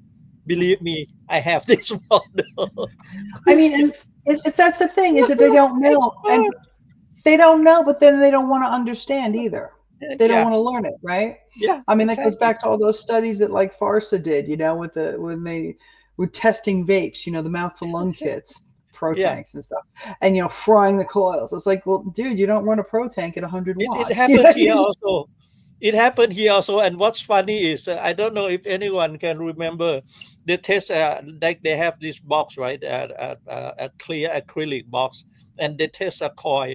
And the people who went in and tested it wear a hazmat suit. They you know, were like, oh, hazmat suit. And they were like, checking. Like, oh, one one of the things I've noticed, especially over here in New Zealand, and I don't know if it's the same in Malaysia and Thailand. I know in the Philippines, Clarissa said it is that people are moving away from, tanks and are going to pods, mm, right? mm, Now, I think, Sam, I think you were the one who said to me the reason Malaysia was moving away from tanks is so people couldn't put stuff in them, Correct. right? Not realizing that, all of the Ivali issue in the States was actually pods. what? You know, how do you feel about that? I mean, because there's part of me that thinks, okay, yeah, pods are great. They're good. I mean, I have one. But the other part of me is like, if we're supposed to be helping people to kind of titrate down, not necessarily quit, but titrate down. How are we going to do that with pods? So, do you run into that argument when you talk to people about that? Um, right now in Malaysia, the use of pods or disposable vape products are almost 95% of vapors. So any issues pertaining to free-base liquids or tanks is a non-issue to the vapors themselves. But however, when we sat down for the engagement with the Ministry of Health, we fought over this matter. We wanted it to be regulated because at that point they wanted to ban it. They wanted to ban any free-base liquids or any liquids that comes in a bottle. So right now, as we are at this point, um, they have allowed.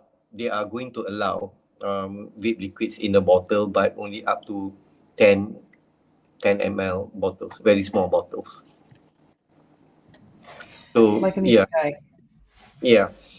But then again, um, what's happening here in Malaysia is also, which I have already made known to them, to the policymakers, is that the drug-laced products are also coming in from the dispo vape products, not just from the free-base liquids. So can you imagine the the drug-laced liquids are actually coming in from the factories. They are manufactured in a way, and they are actually brought in into Malaysia from China, I guess. And so then again, banning the bottle liquids or open system is not the solution here. Oh, Yeah. I know. That's what I mean. It's just like It really isn't the solution. I mean, it's a cheap and easy way for manufacturers to get product into the country, and it's cheap and easy for the people to sell them. But ultimately, I mean, then that kind of goes back to the environmental thing, doesn't it? Who benefits from that? So Yeah. it's a scary thing. Here's another question for both of you, because I haven't been to Malaysia in forever, and it's been a while since I've been to Thailand. Are people using oral nicotine products over there, or are they all mainly vapors still? Um, Uh, Mainly not vapors here. a lot. Yeah, Not a lot. Not a lot. yeah. Yeah, because one of the things that Clarice was saying to me is that a lot of people are using oral nicotine pouches now in the Philippines, and I was like, really? And I really wish Rohan was around, because if Rohan was around, well, there's Rohan. No, he's not. Rohan was around because that announcement from China that I mentioned previously. I mean, that is something that would be so amazing for India. I mean, I know in Pakistan, even though they don't talk to each other, um, that it's oral nicotine. Let me get Rohan in here. Where are you, Yeah, Rohan? Sharifa said she said mainly vape, less pouch. Yeah, Hey, yeah. hey, doc, Hi, Rohan. you muted. Unmute. Hey, hi, hi. Sorry, it's festival time here in India. You'll hear a lot of background music. That's okay. This discussion, let's talk about this discussion. What's your take on it? Because you're a consumer as well as a doctor. Yep. So, like I've always been saying, the economic political usage patterns of Asia is very much different to what is seen in the West. Usually, if you look at Europe and the rest of the developed nations, there is more a focus on smoking, whereas in Asia, we have a 90% population of smokeless tobacco users. Uh, One of the things is the entire control of tobacco by the state governments over here. So we see a huge paradigm shift in the way we look at THR from an Asian perspective. I, for one, feel that it's much easier to speak to governments and to regulatory bodies about using smokeless tobaccos compared to bringing up the topic of ends. Thailand, India, Sri Lanka, Bangladesh, Pakistan, and now even Malaysia are looking at e-cigarettes as a gateway entry for young people to start smoking, for young people to start getting addicted at an earlier age. But when you look at the major burden of disease across this entire region, we have the maximum amount of oral cancers. We have the maximum amount of people having upper lung, upper throat issues with regards to use for tobacco, which basically they just chew in their mouth and the whole day. Secondly, getting e-cigarettes or vapes as the first use scenario is going to be a little difficult because the government doesn't see that as much of a problem. So that's my take on that.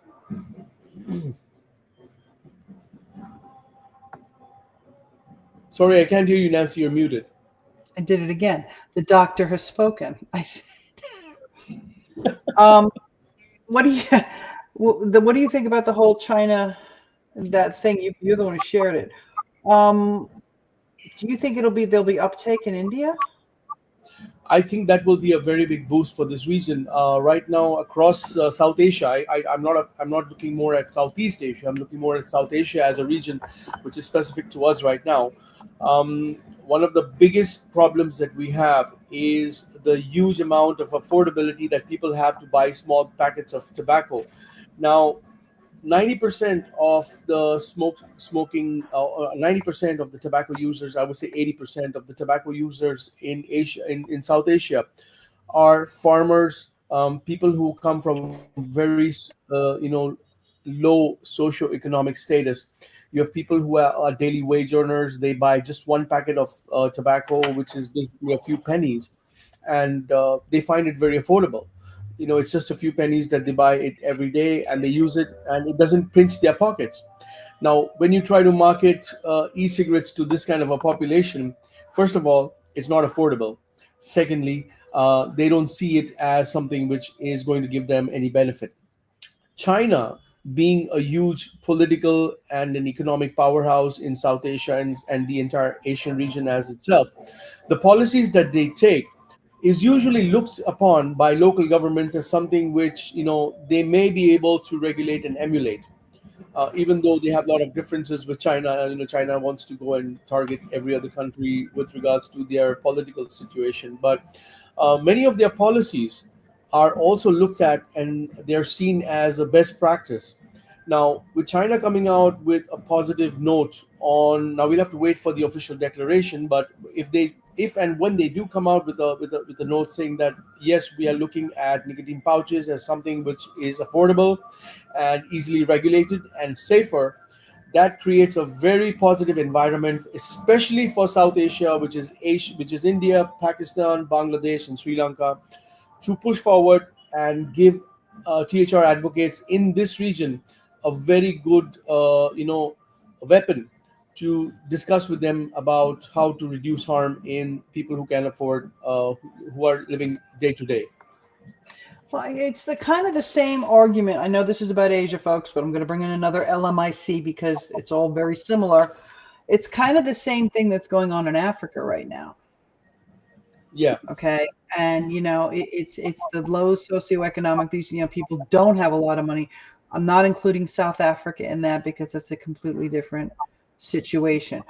Kenya, Uganda, Nigeria, you've got to understand, and I'm guessing in some of these places that you're talking about too, Rohan, it's the infrastructure isn't that great either. They lose power, or they don't have power, or they might not have running water, or it's just it's a world that people just can't, in the developed world, they just can't imagine. So if you can give them something that doesn't require electricity and doesn't require a whole bunch of components and parts, it makes it so much easier for them to be able to access harm reduction, and instead of using whatever they're using with slaked lime or whatever it is. My question to you, though, and all of you, I want you to answer this in order. Whoever goes first goes first. Do you see that these new things that are coming in, like say nicotine pouches, or the oral gums that they have in Latin America right now? Do you see that the wave of things, just it's all going to be more stuff in a toolbox, or are things going to be replaced? So like it's going to evolve from this to this to this to this. And how do you feel about that? Let me just add a few notes on that. What you're talking about is the NRT therapies which are currently available. You have the nicotine pouches. You have the. I'm not talking about the nicotine pouches. I'm talking about the traditional ones which is currently marketed by pharmaceuticals right now. You No, have no, no, no, the. no. I'm talking about in Latin America, they have nicotine gum that they sell that's not a pharmaceutical.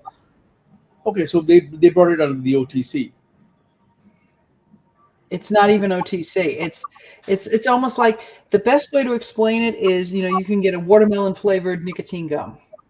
Okay, it's technically an NRT, right? Yeah. Uh, but it's also under the same category of gums and lozenges, which is also currently available in many of the countries right now. Now, what these traditional approaches to nicotine replacement therapy have shown is that the success ratio for gums and for the gummies and the gums and the lozenges is only 7%, 5 to 7% of success. That's mean 93% of the people go back to their old products.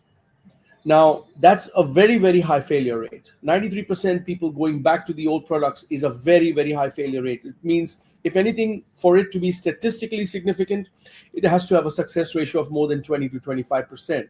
So a 7% success ratio shows that it is not as successful as they expected it to be. Okay. So that's a different take. But when you look at nicotine pouches, that has a much higher success ratio because people. So you also have to look at cultures. People in India, Pakistan, Sri Lanka, Bangladesh, and I would presume a lot of Southeast Asia also are not very used to the culture of chewing gum. It's more of a Western thing. Chewing Mhm. gum is a very, very Western culture. People like to chew gum all the time. You don't see that being sold over here. So using that medium as a way to reduce nicotine dependence does not work. You have to go to the local culture. People just put a pouch under the tongue and they work the whole day in the field. Asa would know that. Even Sam would know that it's very prevalent in Asia. People just put things in their mouth and they just keep it over there and they use it the whole day. That's the reason why pouches have a huge potential in this area. Well, I mean, they're very popular in Pakistan. I know that. I mean, Martin posted the link, but they are very popular in Pakistan Yes. for that reason. Okay. Yep. So if we take all of everything that we've just said and everything, the flux, right? And I mean, India, you don't even want to get into India right now, Rohan. I wouldn't do that to you, but because we like you. But you've got, it's unregulated, but it's taxed, and then oh, we're going to ban it, but then maybe we'll legalize it. The fact is that the horse is out of the barn, right? The cow's out of the barn. It's out the gate. You're not going to be able to bring it back in. So the best course of action ultimately is to regulate, because if you regulate, you've got control. I Right. mean, can we all agree on that? Yeah. And taxed proportionately so that Mm. the people can afford to use it. I mean, because like Sharifa was saying, heated tobacco is very expensive in Malaysia, and I know it's expensive here. When we had it, I mean, your average person could not afford it. So it has to be, when we're talking about tobacco harm reduction and we're talking about tobacco harm reduction products, ultimately they have to be easy to use, they have to be affordable, and they have to give people choices, because not everybody's the same.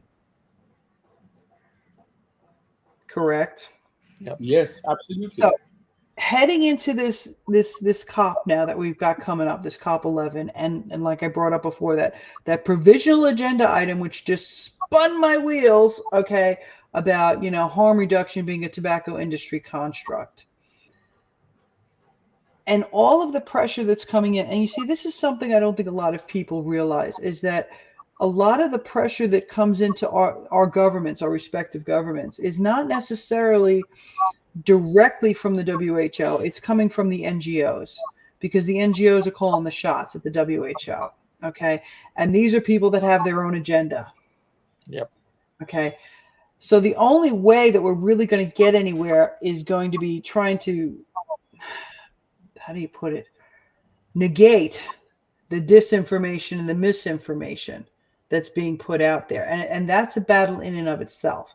As a medical doctor, Rohan, you have people coming to you in a country where vaping is banned, and you have people that are in their 30s that are having heart attacks and strokes and cancers from smoking, and also from, oral products, bad oral products. How do you deal with that? What you said about the WHO and the NGOs is absolutely true. And I consider that the WHO just wants to maintain its clean white image and uses all of these NGOs as mercenaries to do all the dirty work for them. And it's a solution which works very well for them, because they don't have to get their hands dirty, where the NGOs are going ahead and doing all this propaganda of anti-THR work. Now, when you look at it from a point of view of clinical practice, I have countless examples of young people where we have done a coronary bypass surgery. We have done patients who have undergone multiple cardiac stenting, patients with really bad blood sugars, patients with really bad cholesterol levels, legs getting blocked because of blockages in the legs, people losing their limbs, and still not giving up tobacco or smoking, or smokeless tobacco in any form at all. It's a pattern which we have seen consistently in and out every single day of our clinical practice. At present, right now, it's very difficult for us to give patients a very legal way to quit smoking. Chewing gums never work. Uh, the only resort these patients have is to go to the black market and purchase products from the black market and continue their, the pattern that they're doing. Now, the danger with that is nobody knows what's in the black market products, because we don't know Yeah. where it came from. So, are we putting these patients in harm's way by claiming to say that this is THR and go for a safer product, when we do not ourselves as medical professionals know what's in that product? Yeah. Now, regulation authorities and governments need to wake up and smell the coffee that patients are not going to give up tobacco. And they need to understand the need of the healthcare requirements of these people and provide them. It is their moral duty to provide them with a safer alternative. Whether quitting smoking is not going to work. If it did, then we wouldn't have to be in this room at all. We would have some other situation. But there is a need, and it is currently being unfulfilled by the legal frameworks.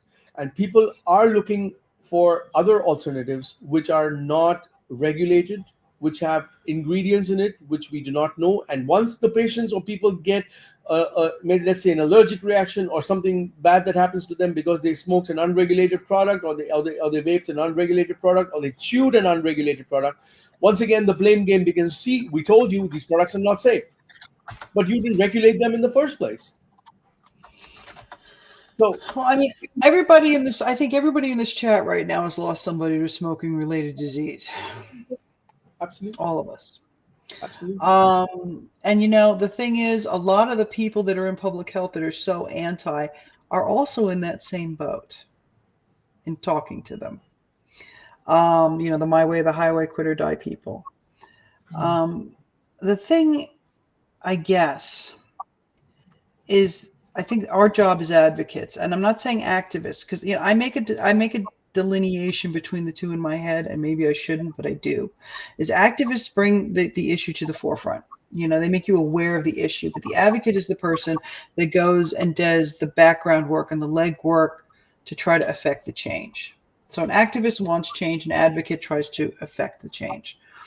And I think what's happening with us is that we are not only are we having to fight the NGOs and all of that, because ultimately governments are lazy, and if somebody hands them a policy for regulation, they it's work's done, right? Because you know they got all this other stuff they have to deal with, plus the means of the tobacco excise, especially in countries that manufacture tobacco, and also in countries that don't manufacture tobacco, but they get money from the pharmaceutical alternatives that are made it presentable. I mean, it all boils down to money.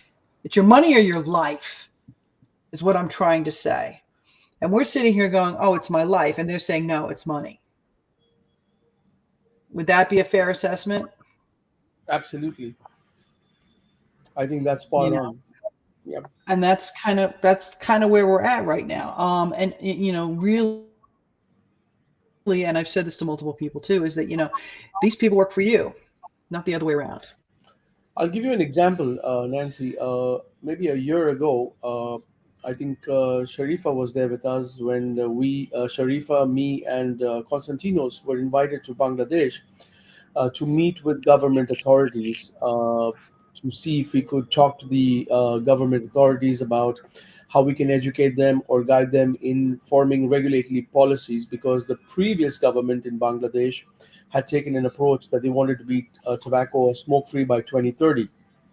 And we walked into this room in the highest office of government, and the entire planning commission of 50 people were there in that room. Sharifa will remember those days. And when we walked into that room, the three of us, that's Konstantinos, me, and Sharifa, walked into that room. There were people representing finance, planning, revenue. There was people from agriculture and also from the health industry, health ministry, who were in that meeting. And as we went through the meeting and we ended the nearing of the meeting, we also had the chief secretary for the Bangladeshi government who was also there. At the end of that discussion, of a nearly 1.5 to 2 hour discussion, it all boiled down to finance. Nobody cared about the health impact. It was all about how much this will impact the GDP of the nation.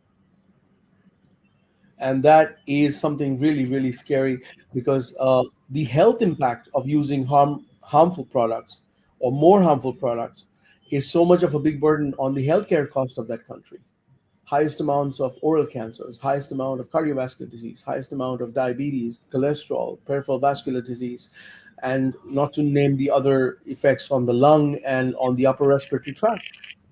And who's going to look at that? But Well, everybody, let's add bladder cancer to that, please. yeah, of course, cancer, You number know, one. I mean, Yeah, people don't realize that, but yeah. yeah, But no, they think cancer, they think lung.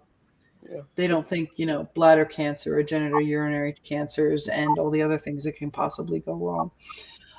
Gentlemen, you've done very well, and I'm very happy, and I'm very thank you.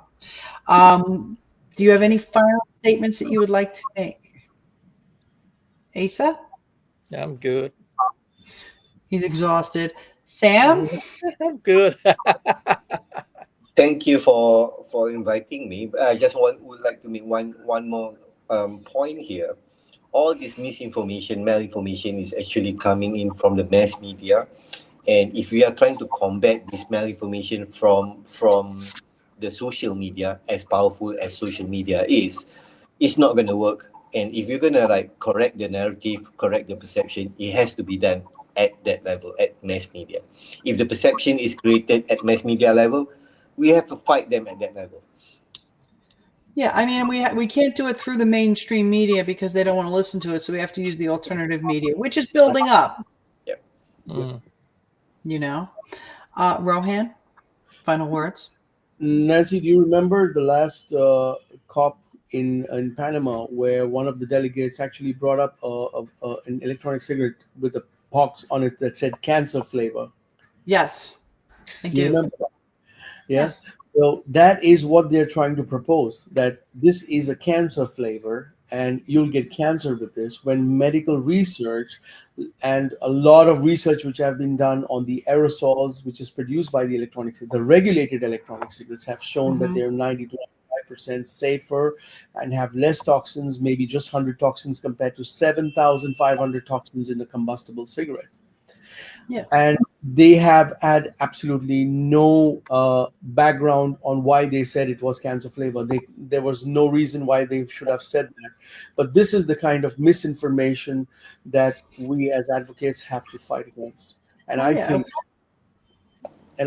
that a forum like this in Asia, for the first time, the Asian Forum of Nicotine, is a really, really good start for all of us in Asia who have the maximum amount of tobacco users in the world to start getting united and contradicting this information. I mean, we live in a post-truth world. I mean, these people don't know who we are, and some of them don't care to know who we are. It's just easier to Yeah. have this idea, I am not, I am not who, I am not, I am who you think I am who you think you are, kind of thing, which is a really weird way of saying it. But they have this idea in their head of what you are, and they can't move away from it. And they project it onto you. I mean, and the second thing that we have to deal with is, they take the disinformation, the misinformation, and it's like the first past the post. If it gets out there, then it's out there. Whether it's right or wrong doesn't matter because it's already out there. And that's how they manipulate the media.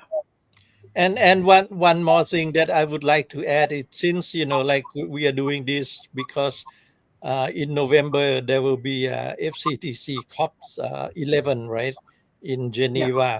So right now in the parties, the member countries or the parties of the COP, Delegations, yeah. the delegations, the delegations, and especially the country members. Right now, they are pushing really hard because the main topic is vaping, and they want those what was it, golden orchid, right? The golden Oh yeah, orchid there's award, there's a dirty ashtray and then the orchid award, and then the purple and the orchid award, dirty yeah. ashtray. They don't want the dirty ashtray. They want the golden orchid. Yeah. So It's like just junior be high. prepared. It's ridiculous. It's already started. Oh, and for the record, none of us make millions of dollars from tobacco companies and live in mansions with yachts. I just want to make that very clear because some people actually believe this is true. Thank you, gentlemen. We're going to take a short break. I'm going to say goodbye to everybody. And then we're going to take a short break, and then we'll be back up with Alex and Rohan, the doctors. So thank you, Sam. Thank you, Asa. Thanks, Rohan. Welcome. See you again. Pleasure.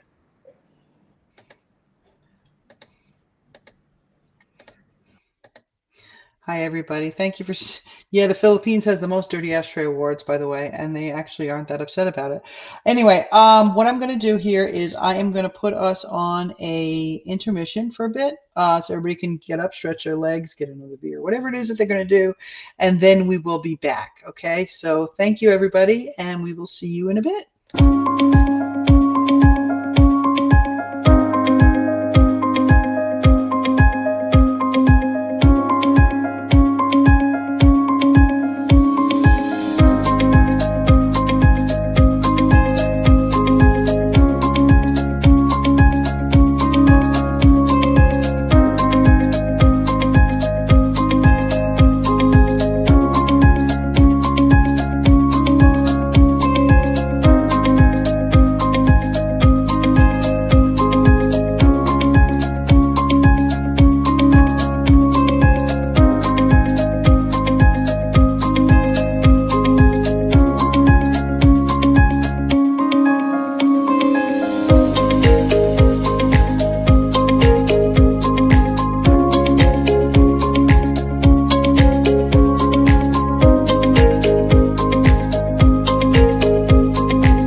everybody, and welcome back to the third session. It is a science session. We are going to be talking about the need for evidence-based approaches in tobacco harm reduction. We will be having two presentations, one from Dr. Rohan Sekiera and the other one from Dr. Alex Wodak. We are going to start off with Rohan as soon as I get him in there. Hello, Hi, Rohan. hi, I am Nancy. going Hi. to I just met you. Here we go. I'm going to start you off with your slides. I'm going to bug out of here. You just say next and I will run your slides, okay? All right, sounds good. Okay. And then let me get out of here as soon as I get out of here. All right, amazing, great. So, thanks, Nancy, for having me on, and it's a pleasure and a privilege to be part of the first AFN Asia. And like you had discussed with me, this is the need of the hour. We need to, in Asia, get together and start looking at THR in Asia from a local perspective. We've heard and seen enough from the rest of the world, and it's time for us to get together and see how we can look at fighting THR or the anti THR initiative in India, Pakistan, Bangladesh, and the rest of Asia with local perspectives. So, with that, I'm going to be talking about the need for medical evidence based approaches to tobacco harm reduction.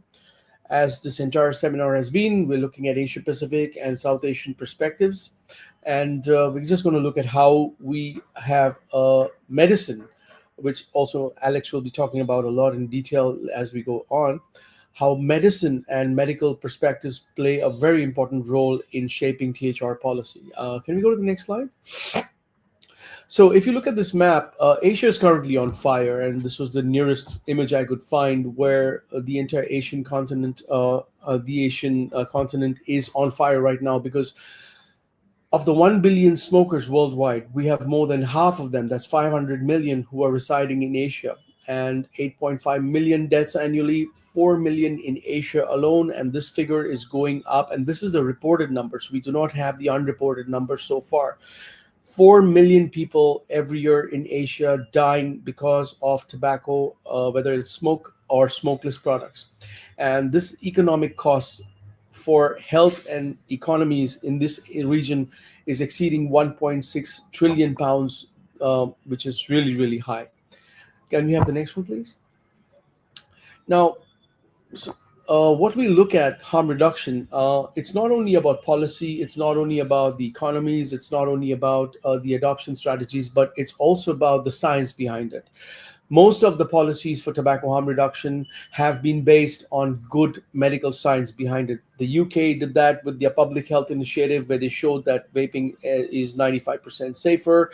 Sweden has data which has shown that the incidence of oral cancer in that country has come down a lot. They are one of the best examples in the world where harm reduction can show to reduce or decelerate the medical issues associated with usage of tobacco, the conventional tobacco.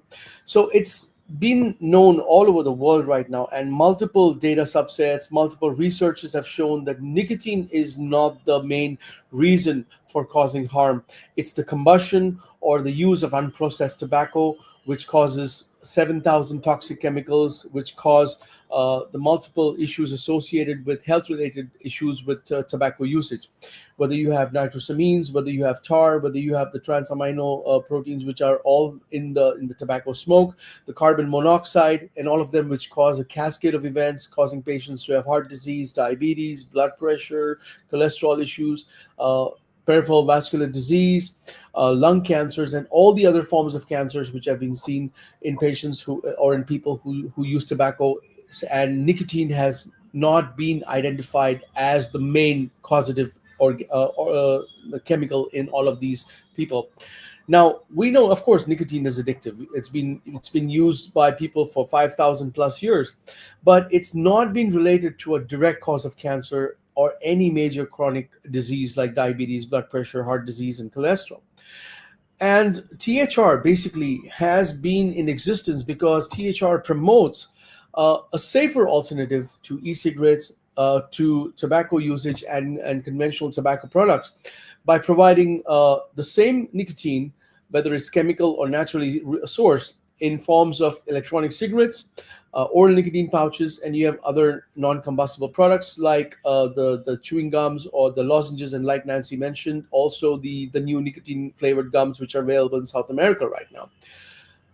The different associations, including the Public Health England and the US National Academies of Science, Engineering, and Medicine, have consistently reaffirmed and affirmed again and again that THR products are at least 95% less harmful than combustion cigarettes. Let's take a conservative approach. Let's say they're 80% less harmful. Let's say they're 50% harmful. It is still harm reduction, depending on whoever looks at it from what point of view. So, harm reduction is a human right. Harm reduction is the way to go forward, especially when you look at it from an Asian perspective, where we have more than half of the people consuming tobacco in any form, whether it's smoke or tobacco in a smokeless form. Next, please. Now, when you look at Asia Pacific, I like to call this the epicenter of tobacco harm. We had multiple earthquakes all over the world, especially the one in Banda Aceh, which wiped out so many people all across the Asian scenario. And the epicenter of it was in the Aceh province in Indonesia. And like similarly to that, we also have the epicenter of tobacco harm, which is Asia Pacific. And it's really surprising that up till now, Asia Forum on Nicotine being the first organization to push forward this initiative in the epicenter of tobacco harm itself. 60% of global smokers and 90%, I'm restating the fact, 90% of smokeless tobacco users live in Asia. We are, and we have to admit, we are in Asia the epicenter of tobacco harm. And smoking prevalence is more in certain countries in Asia, especially in Indonesia, where 65% of men are smokers. But in the rest of the South Asian and the Southeast Asia and the rest of Asian population, we have 90% of people using smokeless tobacco. The prevalence being more in the rural areas and lesser in the urban areas. In the urban areas, we have more of tobacco smokers compared to the nicotine. The tobacco non-smoking products. Current policies, which are currently part of the WHO program to reduce the burden of tobacco, very limited success. Governments have not been able to reduce the tobacco harm burden. They have consistently been using the traditional approaches like putting photographs on cigarette packets, putting photographs on tobacco pouches. None of them have been shown to be successful. And that's the reason why the dependence and the use of tobacco has been going up. So a need of a pragmatic evidence-based strategy is based on sound medical science is very important to address these issues. Next, please. Now, if you look at one of the reasons I'm very passionate about oral nicotine pouches and not so much about e-cigarettes is because we live in an area, at least I live in an area where oral pouch, nicotine chewing tobacco is more prevalent than the people who smoke tobacco. And that's the reason why we have a very high risk area in this area. We have severe oral cancer causes. We have cardiovascular disease related to this. And the worst part about smokeless tobacco is that it affects people who actually do not have enough money to take care of their health. These are farmers. These are people who work on a daily wage basis. They earn maybe $1 or $2 a day. They have the direct access to tobacco, smokeless tobacco at every nook and cranny. That you can't even cross 10 meters without finding a shop that sells tobacco, which can be chewed in India, Asia, or in India, Pakistan, Bangladesh, or Sri Lanka. It's definitely safer. The Swedish example has shown us that using pasteurized tobacco in a pouch reduces the oral cancer burden by as much as 90%. In fact, they are an example to emulate for countries in South Asia, where the government has a huge burden of responsibility to allow these products to be sold to these population and make it extremely, extremely affordable. And a big lack of awareness, because like many of our speakers today, Sharifa spoke, Professor Tiki Pang spoke, and even Alex spoke about the policy barriers. Everybody likes to club everything together and say, okay, nicotine and tobacco are all going to be clubbed together and they're going to be regulated together. But that is because of a lack of awareness, restrictive policies, and a very, very 18th century or 19th century approach to handling tobacco harm reduction in this zone and region. Next, please. This restrictive policy and the FCTC misinterpretation is causing most of these population in India, Pakistan, Sri Lanka, and Bangladesh to use harmful products like tobacco, chewable tobacco. Different forms exist. There are very, very different toxic forms. People take tobacco, they mix them with lime, they mix them with different kinds of additives, which can cause multiple issues, right from heart disease to cancers to even conditions which are unrelated, like you have lung issues, that you have COPD, you have bronchitis, you have asthma, which all can be exacerbated by use of these products. But the the policies of these regional governments and these Asian countries completely either ban or they completely restrict completely the alternative nicotine products. And the biggest drum they like to beat, it was, oh my god, the youth are going to use it, and the ideological resistance that it's not meant for our country. And that's one of the main reasons why we have a backward approach to harm reduction in South Asia and Southeast Asia. And also the FCTC's Article 5.3 often is misused to exclude THR advocates from policy making. It makes them take a back step when it comes to policy making. And so let's not go into that zone. Let sleeping dogs lie. Next one, Nancy, please. I had this very interesting graph, which I try to pull out. I used a prediction analysis model, which we use for pharmaceutical products to see the risk stratification ratio, and I ran it through that model, which is a computer-based model, which we use to predict drug safety protocols. And if you see on the x-axis, if you see that's the timeline in years, and if you look on the y-axis, you see the number of lives saved. So if an Asian country, like any country, I would say, if China's look, and what we heard the good news today, and let's hope that is official, that China is looking at regulating nicotine pouches. If a country like China would adopt a THR policy, let's look at it from 5 years, 10 years, 20 years, and 30 years. The number of lives saved in 5 years would be 1.5 million. In 10 years, that would go up to 5 million. In 20 years, that would go up to 15 million. And in 30 years, it has the potential to reduce the deaths of 30 million people in a single country. Now, this should be a wake up call to policymakers. It should be a wake up call to governments. And more than anyone, it should be a wake up call to THR advocates that we are not in the wrong. We are fighting the good fight. We're looking at harm reduction, and we're looking for people to have a better quality of life. Now, this is just a simulated model. The real world evidence will be a little bit different. It may be lesser, it would be more, we do not know. But the very fact that harm reduction can save lives is a very significant step in the right direction. And I think we should really step up our push to looking at governments, looking at it from medical point of view. I recently had the opportunity to visit a very interesting conference in Kenya just about a couple of weeks ago.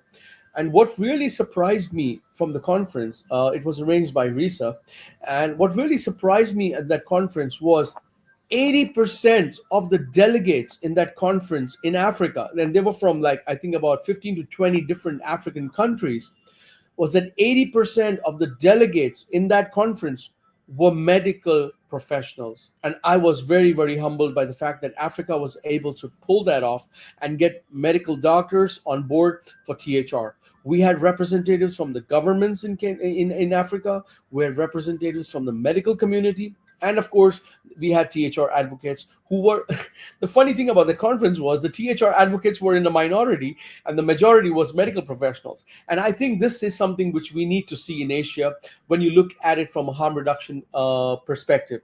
We need to get out there and get the message across to more and more doctors and medical professionals in this region to start, because medicine will, and certainly will, and I'm sure Alex will agree with me, that medicine will drive the initiative that this is definitely a medically approved harm reduced alternative to people using tobacco in this region. Nancy, next please. Now, if you look at a few case studies, of course, I've missed out Philippines on this, but Japan. has used heated tobacco policies to regulate tobacco harm reduction. They have shown a 30% reduction in cigarette sales over the last 5 years. New Zealand is by itself a fantastic example of THR giving good medical policy results. Malaysia also has the same result. And the ECST has highlighted personal success stories across the board despite being in a very restrictive environment. We do not have the data coming in from Philippines right now, but I'm sure that data will be coming in soon as to amount of healthcare benefits received to the population because of a progressive THR policy initiated by the Philippines government, which should definitely be uptaken by the local governments in the other countries in the region. Next one, please, Nancy. So, where's the path forward? So we have to look at evidence-based policies. Now we have to align tobacco control with scientific evidence and human rights principles. Medicine should be at one of the main conjunctures in being able to drive policy, just like it's being done right now to drive initiatives for diabetes, heart disease. Tiki Pang very clearly said, why isn't everyone pointing a finger to pharmaceutical companies when they are working on harm reduced alternatives in their own drugs? Every next generation drug that comes into the market has been there because they've been allowed to go through the research, they've been allowed to go through the clinical trials, they've been allowed to go through the post-marketing surveillance, they've been allowed to market their products because they have the scientific evidence behind it. When you have tobacco, which has one of the highest mortality related incidents because of the use of a product, it is the single most modifiable risk factor that people are currently dying of. So this has to be highlighted to governments to show that medicine is ready to support this initiative of bringing harm reduction to people who are consistently addicted to a product which is causing them harm. We have to allow governments to understand that there are safer nicotine products, including oral pouches in South Asia, which have the potential to reduce the disease burden, to reduce the amount of patients visiting hospital clinics, and to reduce the amount of patients having major mortality related outcomes with relation to use of a harmful product.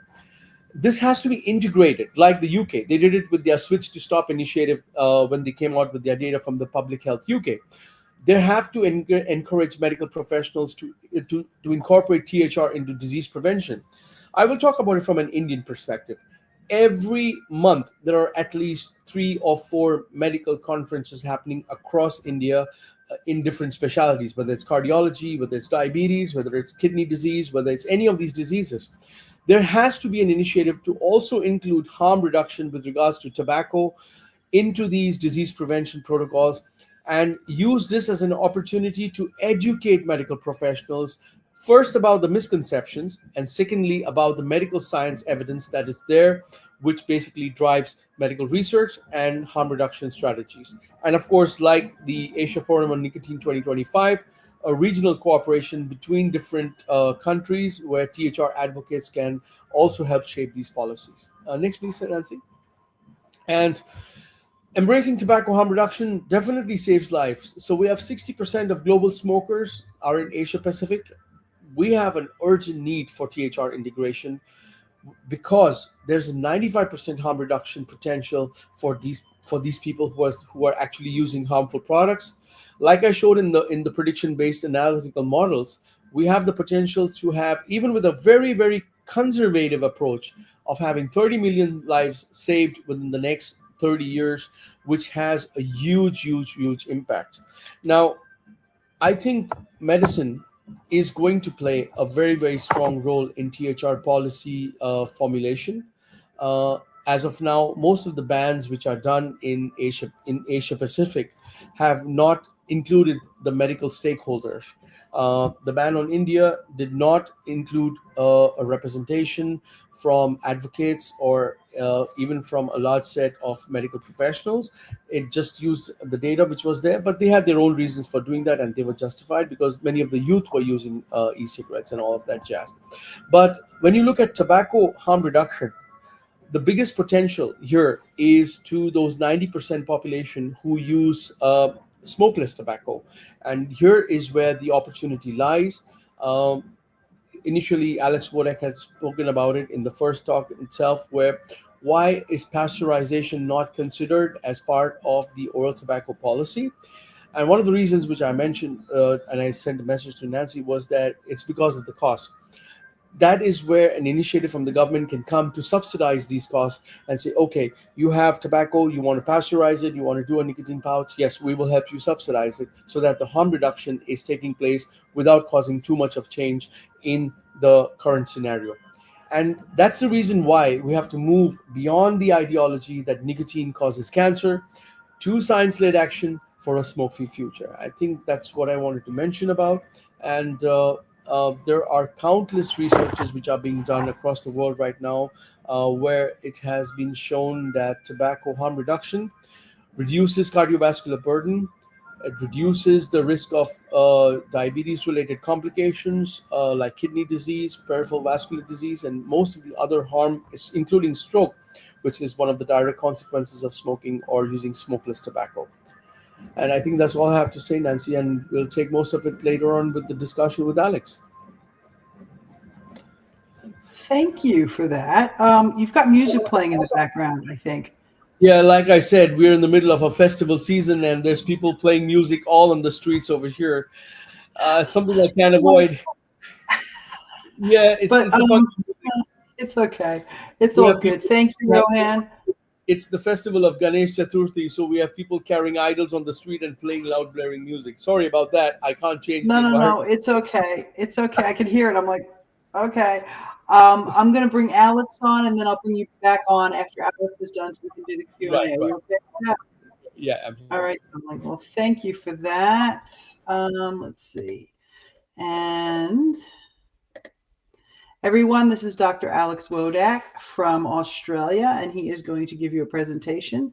I will run your slides for you, sir. I will bring them up in just a second. Let's see. There we are. Hold on. I am going to leave you with your slides, sir. Unmute, please, because you're muted. There you go. Okay. Well, thank you, Rohan. Thank you, Nancy. And it's a great pleasure to be with you. Now, I'm retired now, but in my career, I'd say 95% of my work involved harm reduction, 5% involved tobacco control. So it won't surprise you to know that I think that harm reduction is a much more relevant lens through which to see this problem than tobacco control. Tobacco control is stuck in the era before we had useful harm reduction alternatives, and now we've got them, and tobacco control refuses to move into this age. Next slide, please. Now, we all use the term harm reduction with very different meanings, unfortunately, and there's no universally agreed definition to this fairly elusive concept. The definition I've got on the slide there is my own definition. That is that it involves policies and programs which aim to reduce health, social, and economic costs, not just health costs, of legal and illegal drugs, not just illegal drugs, without necessarily reducing consumption. And it's the reduction of consumption, which the emphasis on reduction of consumption, which really divides harm reduction from the supply control people and the demand control people. And let's face it, I don't have a problem with supply control or demand control, but they're not terribly effective. And on the other hand, harm reduction is incredibly effective. So you can have reduced consumption as one of the side effects of your harm reduction intervention, but it shouldn't really be the driving force in it. The driving force should be attempts to reduce harm. Next slide, please. Definitions are all very well and good, but the values that are implicit in harm reductions, particularly drug harm reduction, are also critical. And harm reduction advocates like myself like to talk about harm reduction being evidence-based and rights-based. and by rights-based they mean human rights-based. And these are very important elements in it. It's also a very pragmatic way of operating, and it values incremental gains. That's important. Don't have to have heroic gains are all very well and good, but they're fairly rare, whereas incremental gains are much more common and they should be valued. And it also values inclusiveness. And we learn again and again, and we learned in spades during the HIV epidemic, nothing about us without us. And that's one of the elements of our opponents that's missing. They don't value inclusiveness. And inclusiveness is very important because health professionals get things wrong from time to time, and they need the consumers, the people with lived experience, to tell them that they've gone wrong. And cost effectiveness is also an important part of harm reduction because there's never enough funding, and so we have to preserve the funding for the interventions which are going to do the most good, and that's why cost effectiveness is so important. Next slide, please. Now, it's important that we try to identify the particular harms that tobacco harm reduction is trying to reduce. And we could say a lot about death and disease. We talk about that a lot. But not all, but many smokers have people with low incomes or disadvantaged in other ways, and they have higher rates of smoking, and they generally smoke more cigarettes per day. So they have a lot of death and disease, but they also have a lot of poverty, and smoking is a great way to increase economic inequality. So if you're somebody who's not a fan of economic inequality, then you should support efforts to reduce smoking levels, effective ways of reducing smoking levels. And unfortunately, conventional tobacco control is not an effective way of reducing smoking rates. It reduces them, but only very, very slowly. And it's also important to think of what else smoking exacerbates. And it exacerbates HIV and tuberculosis. And that's why reducing smoking in sub-Saharan Africa, where 70% of the world's HIV is in sub-Saharan Africa, and there's a lot of TB there. That's why that conference that Rohan attended is so important. Next, please. Now, this is a slide taken from a paper in JAMA. The next slide has got the actual reference. And apologies for the complexity of this slide. I'll go through why I think it's important. So in the first column on your left is a list of the most important types of harm caused by alcohol and drugs, legal and illegal drugs, in other words. And then we see disability adjusted life years, years of lost life, years of living with disability, and deaths. And next slide, please. Sorry, next slide. Yeah. So this is the reference to where I got that slide from. And I emphasize that these are the harms in the United States in 2019. So already now 6 years ago, but these wouldn't change all that much. So next slide, please. I took these numbers from the 2 slides ago from that graph, and the DALY's years of life loss and years of living with disability are in millions, and the final column on your right, the deaths, is in 100,000s. And what you can see here is that disability adjusted life years for tobacco is greater than the combined disability adjusted life years for all drugs and for alcohol. And this is also true of years of living, years of life lost. It's not true for but it's almost true for years living with disability. And once again, it's true for deaths. So tobacco, it doesn't just cause a lot of deaths, it causes a lot of other ways of looking at disease and more morbidity that we regard as very important. Next slide, please. Now, the important question, do safer smoke-free nicotine products reduce harm? And I think there's compelling evidence that these products reduce smoking. And the way they do this is very important also, because they not only have impressive effectiveness, they also have impressive reach, because people like taking them, people enjoy them, and that's important.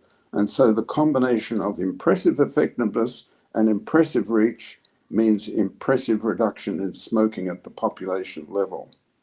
And if we look at individuals, it's fairly clear. I think there's compelling evidence that smoke-free nicotine products are safer, less harmful than combustible cigarettes, CC. Now, the evidence is best for vaping, but there's increasing evidence emerging for heated tobacco products, snus, and nicotine pouches. But it's much less evidence than we have for vaping. Maybe snus is closest to vaping in terms of quality and quantity of evidence available.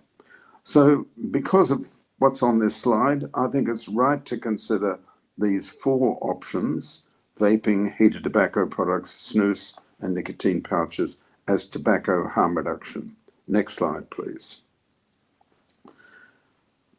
If the case is as strong as I'm saying it is, why is there such ferocious resistance to the reintroduction of tobacco harm reduction? Because after all, usually there's no resistance, or at worst minimal resistance, when harm reduction is introduced for other aims. And harm reduction is very pervasive throughout not just health policies, but public policies in general. And a very good example of that is in road safety. There's almost no resistance to the introduction of car seatbelts, motorcycle helmets, airbags, and so on and so forth. But when harm reduction is introduced for drugs, for psychoactive drugs, or for sex, you can expect enormous sustained resistance that lasts well beyond the production of high quality, large quantity evidence supporting the intervention. Next, please. Well, who supports tobacco harm reduction? That's an important question. And fortunately, we can say that smokers, not 100%, but smokers do provide support for tobacco harm reduction, often only a trickle at first, but eventually a flood of smokers, but provided certain conditions are met. And the tobacco harm reduction has to be attractive, has to be affordable, and it has to be available. And our opponents do their best to make tobacco harm reduction products unattractive, unaffordable if they can, and best of all, they love to make it unavailable. Now, one other thing that's worth noting about the support of smokers for tobacco harm reduction is that this isn't just true for tobacco and nicotine. This is true of drugs generally. When people who use drugs and love using drugs get to hear that their drug of choice is much more dangerous than they thought, most of them will continue, unfortunately, to use that drug, provided that that alternatives don't become available. But when alternatives become available, either the nature of the product or the route of administration, they will start switching as soon as they can. And we see this with many other drugs. The second important group are the producers, the tobacco companies. And as as Tiki mentioned before, the state-owned tobacco companies, which are quite prevalent in low and middle income countries, they've disappeared, I think, from the high income countries, but the government-owned tobacco companies are not interested yet, publicly not interested in tobacco harm reduction. But the traded tobacco companies certainly are. People in Philip Morris International started thinking that the cigarette was obsolete in the 1990s.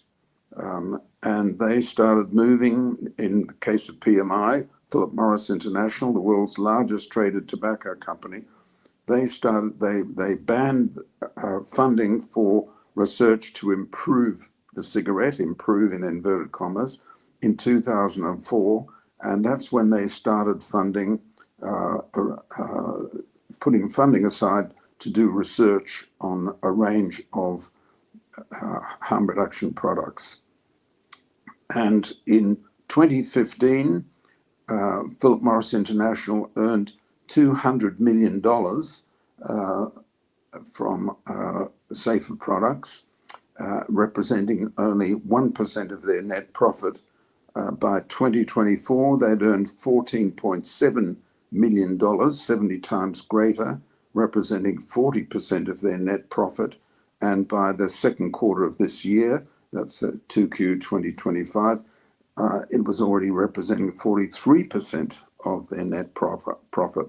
And for Philip Morris International, these products are more profitable now than cigarettes, and their volume of sales are increasing rapidly, whereas the volume of sales for cigarettes is almost flat. And the third group that's important is investors. And investors are important because they will encourage or discourage tobacco companies to transform. And because rapidly transforming tobacco companies have a higher share price than slowly transforming tobacco companies, I think it's acceptable to assume that investors put a premium on rapidly transforming tobacco companies. They're prepared to pay more for these shares because they know they're going to grow faster in value. Next slide, please. Well, unfortunately, there's strong opposition to tobacco harm reduction, and the opponents include almost the entire tobacco control field worldwide, many health organizations, many governments, World Health Organization, who incidentally also opposed the introduction of needle syringe programs when we were desperate trying to contain HIV spreading among and from people who inject drugs. And of course, the billionaire philanthropists, especially Mike Bloomberg and Bill Gates, are very important opponents, providing a ton of money to opposition. Next slide, please. So, my conclusions. I think safer smoke-free nicotine products captured around about 10% of the global market in 15 years, 120 million to 130 million, somewhere in that range, of consumers out of a total population of 1.2 to 1.3 billion. If the first 10% took 15 years to capture, I think you can be sure that the next 10% will come much faster, and the third tranche of 10% will come even faster still. So I think we're looking at a problem that is going to solve itself, and the opponents of tobacco harm reduction are going to simply fade into irrelevance. What's behind all of this? Well, consumer power is very important, and that's combined with the commercial capability of the tobacco industry. Let's face it, they are very good at what they do, plus the scientific evidence, although it hasn't had much effect so far, unfortunately. I think the impact of scientific evidence will continue to grow as the evidence gets better and better and more compelling.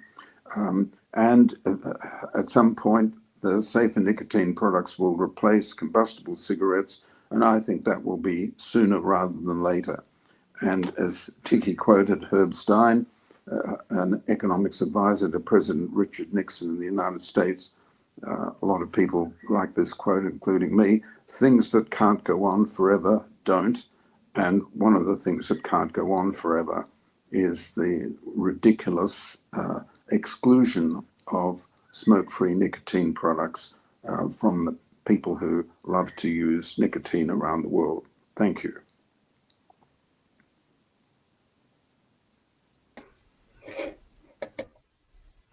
Thank you, Alex. I'm going to bring Rohan in, and you guys can have a discussion about all this if Rohan will come back online. Let's see. There he is. Hi, Rohan. Sorry, I'm just. I didn't hear what you said, sorry. He's locked up. There he is. Rohan, you locked up.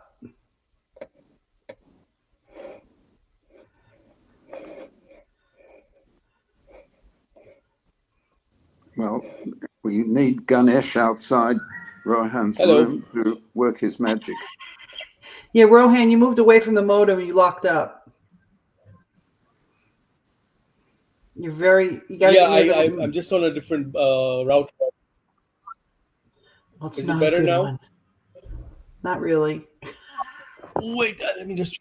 I had to get away from all the noise because there's people dancing music all over the street over there in the background, and it's like really, really loud. All right. We can wait. Is it better now? Yeah. It should be. You're still kind of weird, though. You're still kind of laggy. Just we'll deal with the music. If you've got better signal, we'll deal with the music. Okay. Now you're locked up completely. Anyway, we'll wait for him to figure it out. Alex, when you were talking about your when you were talking about the three groups that need to get together. Better? Can you hear me? Don't move. You're good right there. Do not move. Yeah, I can hear you. Okay. When you were talking about the three groups, similar to what Tiki was talking about the groups all working together. Here's the thing. If we all work together, I mean, we're all painted with this brush that we're all industry shills anyway, right? There is part of me that thinks that, if we all work together, that would invalidate, I can speak, that would invalidate that argument. And if we present it to governments as a medical issue, perhaps they would listen. So what I want to know from each of you is, how do you think we bridge that divide between tobacco harm reduction is actually a medical issue, and it is not a tobacco company construct? Look, my view is that the entrenched opponents are so deeply entrenched into their nonsense that they're not going to listen to us or anybody else. And the whole system will have to crash around them. And then they'll start to, they'll be so embarrassed, they'll be out of the system, and the system can then move on and accept the sort of things that we've been talking about for years. I've been in this field for 10 years. People work very hard, and I have to say, with great sadness, with little impact. I mean, if you look at the countries that have done the right thing, or even smaller number of countries where policy's actually been changed, you come down to England and New Zealand have done well, and the Philippines has changed policy, and maybe a few others. Chile. It's a dismal, it's pretty pathetic. It does require a certain mindset, I think, on the consumer side to be able to push that dial. But from the medical side, For example, Rohan, you have dealt with a lot of going to conferences and talking to other medical people in other countries like Sri Lanka and Bangladesh. How is that received? How is tobacco harm reduction received in those countries? And are those doctors afraid of speaking out? Yeah, Nancy. So that's a very good question. Can't hear The you. problem with can you hear me now? Cannot hear you. I just, Cannot hear No, you. no, it's good. Can't hear you. Can't hear you. sorry, I was muted. Uh, yeah. So that's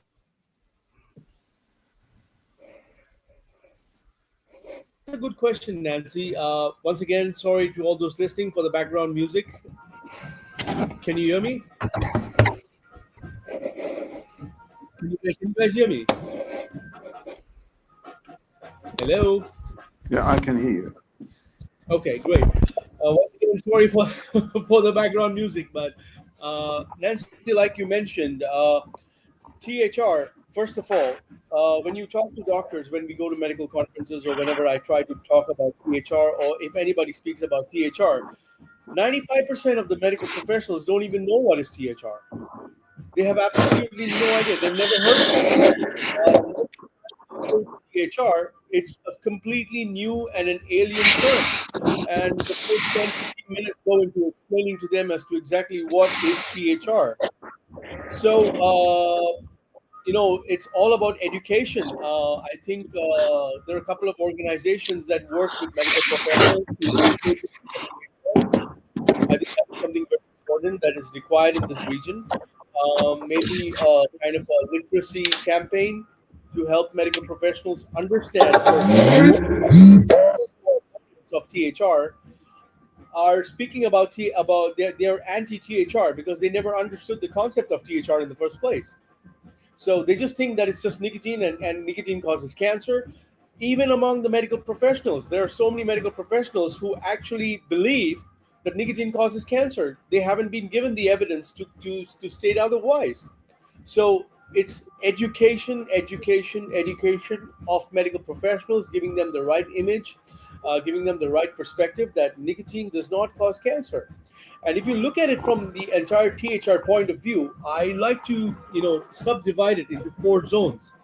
One is the initiator, two is the amplifier, three is the outcome, and four is the solution. The initiator is always social status, economic situations, the mental state of people, why they start smoking, the social environments. There are multiple factors why people are initiated into the use of tobacco. That by itself also is a different area where tobacco harm reduction needs to work in. When you look at the amplifier, you're looking at people who are using harmful products like cigarettes. You're looking at tobacco, which is oral tobacco. You're looking at all the different pastes which are people using, all the different additives, and then you have the outcome. The outcomes are always mostly medical. You have cardiovascular disease. You have patients going in for a bypass, patients going in for stents, patients going in for multiple medical reasons, cancers, oncotherapy, and everything. The solution is staring us right in the face. We have a problem related solution. We have a product which is less harmful, which is giving you the benefits of reduced healthcare costs. We have people who do not need to do a major change in their lifestyle, and same at the same time, like Alex just said, we are not stopping people from using nicotine, but we're just giving them a safer alternative. That's the definition of harm reduction. And I think all of this, when you put it onto a simplified chart and educate medical professionals, you'll get more medical professionals joining the THR movement than what we saw before. Rohan, with respect, an army of people around the world have been doing that very energetically, very vigorously for over 10 years, more like 15 years. And the impact has been very minimal. And I think what is going to change things is when they see that the products that the consumers demand, and if they can't get it through legal means, they get it through the black market. That debate, it's like electric vehicles are unstoppable. I think if you paid Elon Musk or some very capable person a lot of money to try and stop electric vehicles, you couldn't do it. It's going to happen whether people like it or not. Just like the transition from compact discs to streaming, unstoppable. And I think this is another one of the same kind of phenomenon. There is so much consumer power in this. And I think we have to acknowledge that our movement, even though it's right, has had very little impact over a long period of time, sadly. I just want to say this. There has been a parallel for this in the last 50 years also. In the 1950s and the 1960s, the sugar companies really took up the initiative and blamed oil and all the fats which we use in our diet, the olive oils and all the other things, and everybody blamed high fat foods, and they said that fat is going to kill you. But at the time, it was sugar which has been killing people all the time, with the multiple increase in diabetes which is there all over the world right now. So the sugar industry did the same thing 30 to 50 years ago. Then the OPEC, which manufactures oil, they tried to do the same thing with electrical vehicles about 10 to 20 years ago, because they found that so there is a parallel. I mean, we see in the same THR movement over here. Innovation scares people? Is it that innovation? I mean, but in medical, you think it wouldn't, because I mean, in medicine, you've got so many different innovations now. So can you, when you have that discussion with those people, can't you just kind of correlate it to that and get them to like wrap their brain around it? There's been too much of negative publicity which has gone into their head, and people have actually started believing if enough people get together and say white is black, people are going to believe that it's black. And you have to break that perception right down at the grassroots level. And that's the reason why I always believe when you're looking at medical professionals, it has to be science based, it has to be giving them evidence, and it has to be easy to understand, and for them to be able to see, oh, okay, this is, even out of 100, even if 3 people are convinced, I think that's a success. Rohan, I suspect that the term tobacco harm reduction is a bit too complicated for many people. I think we'd be better off calling it safer nicotine products. Everyone understands what that means. People don't get what tobacco harm reduction means. But that's an argument for another day. But I'm increasingly hopeful that we'll have the outcomes we want, although we won't achieve them. Others will achieve them. I don't care who achieves them. I do care that they're achieved. And I agree with your analysis. I mean, as things are going at the moment, 1 billion people are going to die from smoking-related diseases between now and 2100. That's a lot of people, and most of those deaths will occur in low and middle-income countries, not in high-income countries. Yep. I'll give you a few examples. These are medical examples where I've literally had to fight with the patient and their relatives.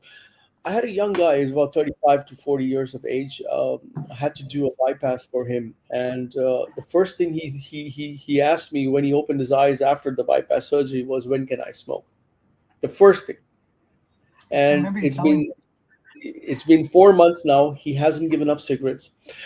He doesn't want to go for electronic cigarettes, or he doesn't want to use pouches because, according to him, it's unethical because it's illegal. Even though it's available on every website, you just Google the country which has banned all these products, and you just go to Google and just type, "I want to buy a vape." You'll have 100 stores selling them with same day delivery. So what's the objective of the ban? Well, Australia banned heroin 70 years ago this year, in 1955, and we have a government-funded survey of people who use drugs every year, and we ask them about heroin, cocaine, amphetamine, cannabis, every illegal drug, and we say these drugs are very difficult, neither difficult nor easy or very easy to get. and the figures bounce around a little bit, but around about 70 to 80% say that heroin is easy or very easy to get every year. Right. After 70 years of throwing billions and billions of dollars at law enforcement, draconian penalties, people in jail, when there's strong demand for a good or a service, people will get that service, and if it's not provided legally, they'll get it by other ways. Absolutely. Supply and demand. And increasing the price of legal products up to a point depresses demand, depresses consumption, but it also shifts people from premium brands to economy brands, and it also shifts people from high-priced legal cigarettes to low-priced illegal cigarettes that are paying no tax. And governments have to accept that. Right. What It's still doesn't make really, sense to me. No, well, go ahead, please go ahead.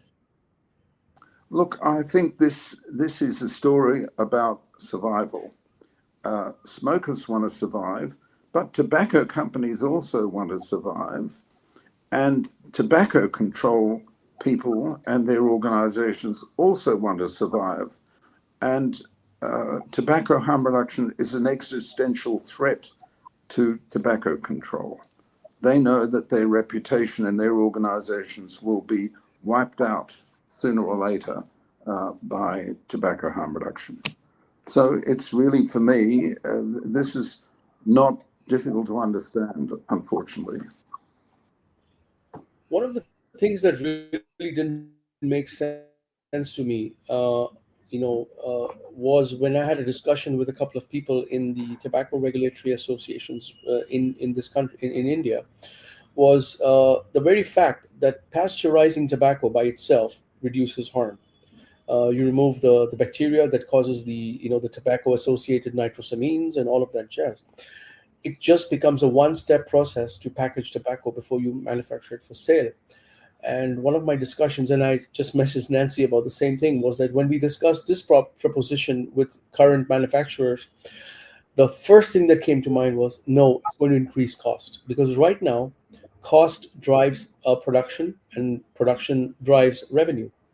And nobody wants to increase the cost of tobacco on the street.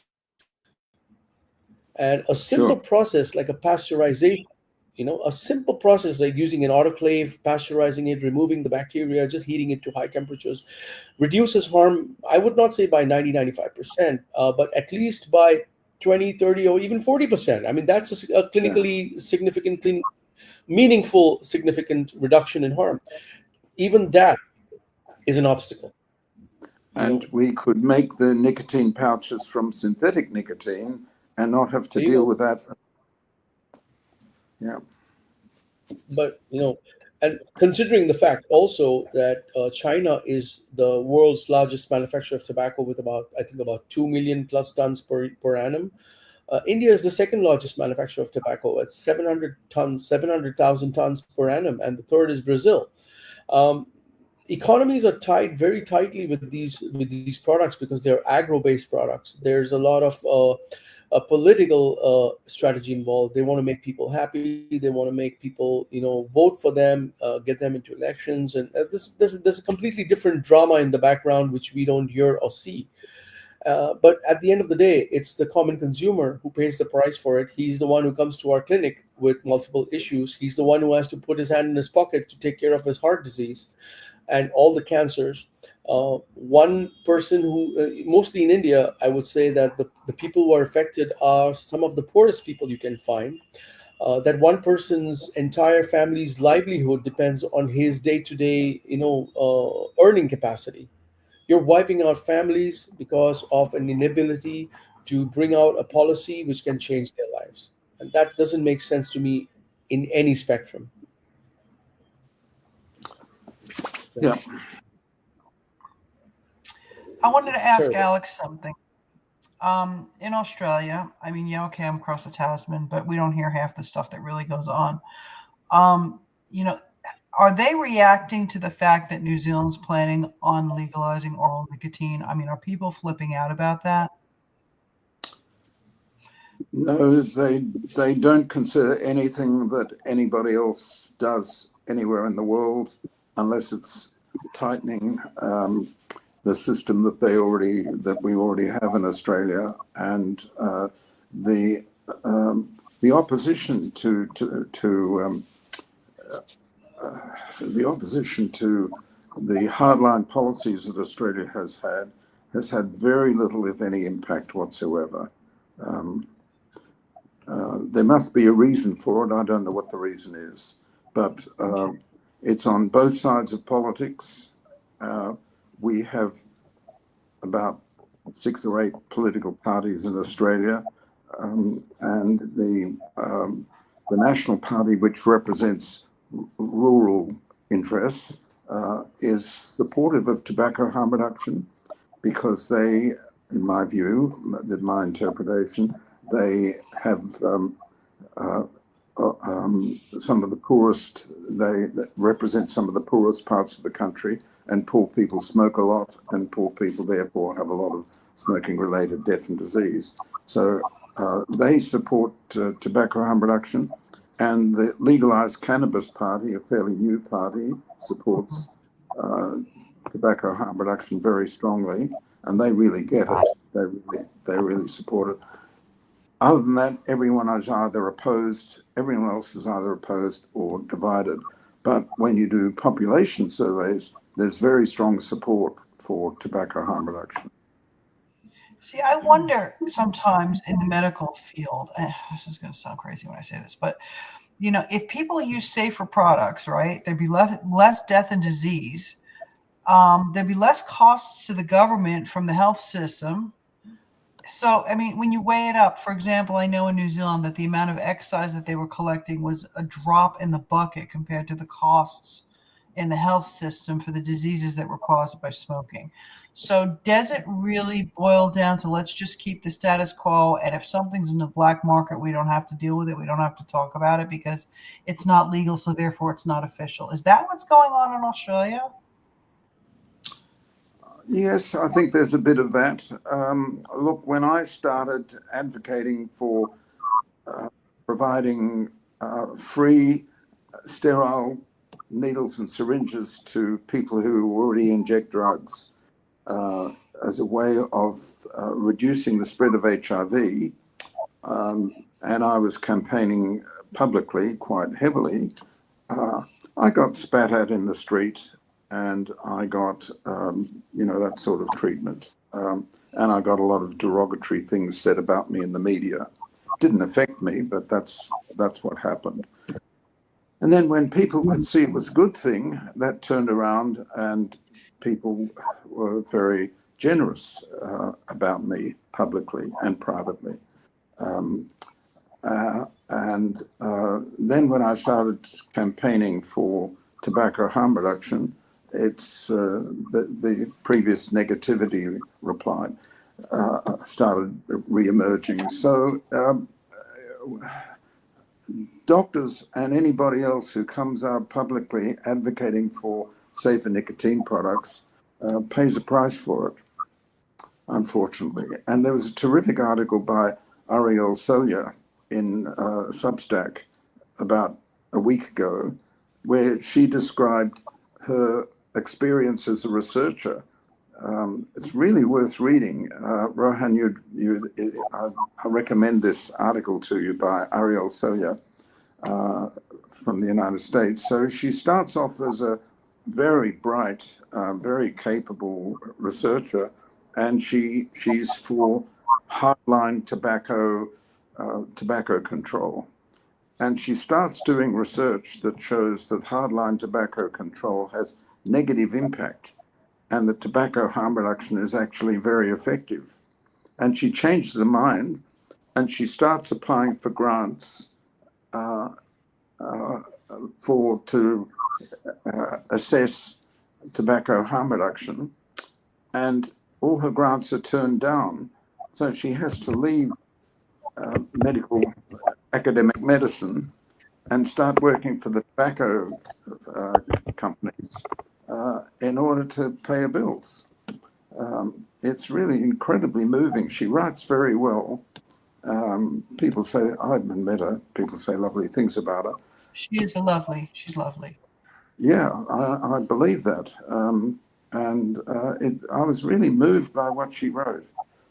It's terrible. Yeah. You know, Matawa went through it too. I don't know who that was.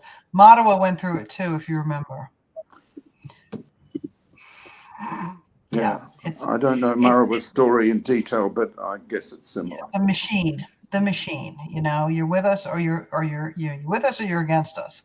There's no room for argument, or not even argument. Let's just say discourse. There's no room for discourse. It's either this way or it's that way. And if you don't think it's this way, then yep, that's just the way it works. It's sad, but it's true. It is. You know, and the people get hurt. The people get hurt are the people that need the help the most. it's a little bit more restrictive over here where I come from. Everything is banned. Even research is banned. Speaking about is banned. I can't even put a media post on it at all, and without the risk of being thrown out and getting deported. So you have to be very careful how you walk that line. So yeah. Nancy knows. I know exactly. Yeah. It's time for the big panel discussion, so I can add everybody in, and we can all have a just big old free for all towards the end, if you're okay with that. Yep. I'm going to add Asa. Asa's got his hat on because he doesn't want bad hair day. Hi, Asa. I'm also going to bring in, Sharifa isn't around. I'm going to bring in Aid, because he's there, and he's in Thailand, so he rates. And then I'm also going to bring in Martin, because Martin always rates. Martin Cullop. So, does everybody know everybody? I know Martin. Okay, do you know Haven't had Asa? the pleasure of meeting. Thanks to invite me to Dr. Rohan's house party. Oh, yeah, huh? Okay. So, Martin, let me ask you something first. So far, what have you learned from this? What do you think should be the great takeaway from this? I agree with a lot of what Alex said. It's something I've said to you, Nancy, many times, that I prefer to be on our side than theirs, because everything is in our corner. We have the science in our corner. The only thing they seem to have left, it seems to me, is smears and lies. So, and the evidence and the science is just getting stronger and stronger every passing day. So, yeah, I definitely prefer to be on our side. And I don't think consumers should get downhearted. I think at the end, it's something that is not going to go away. Harm reduction is here to stay. And safer nicotine products are here to stay. I think we should be thankful for what we got. I prefer to be on this side than on the side of the angels than with our opponents, I have to say. Fair. And H, you've been watching the whole thing. What's your take? Give us your thoughts. You're always good at articulating. Unmute yourself.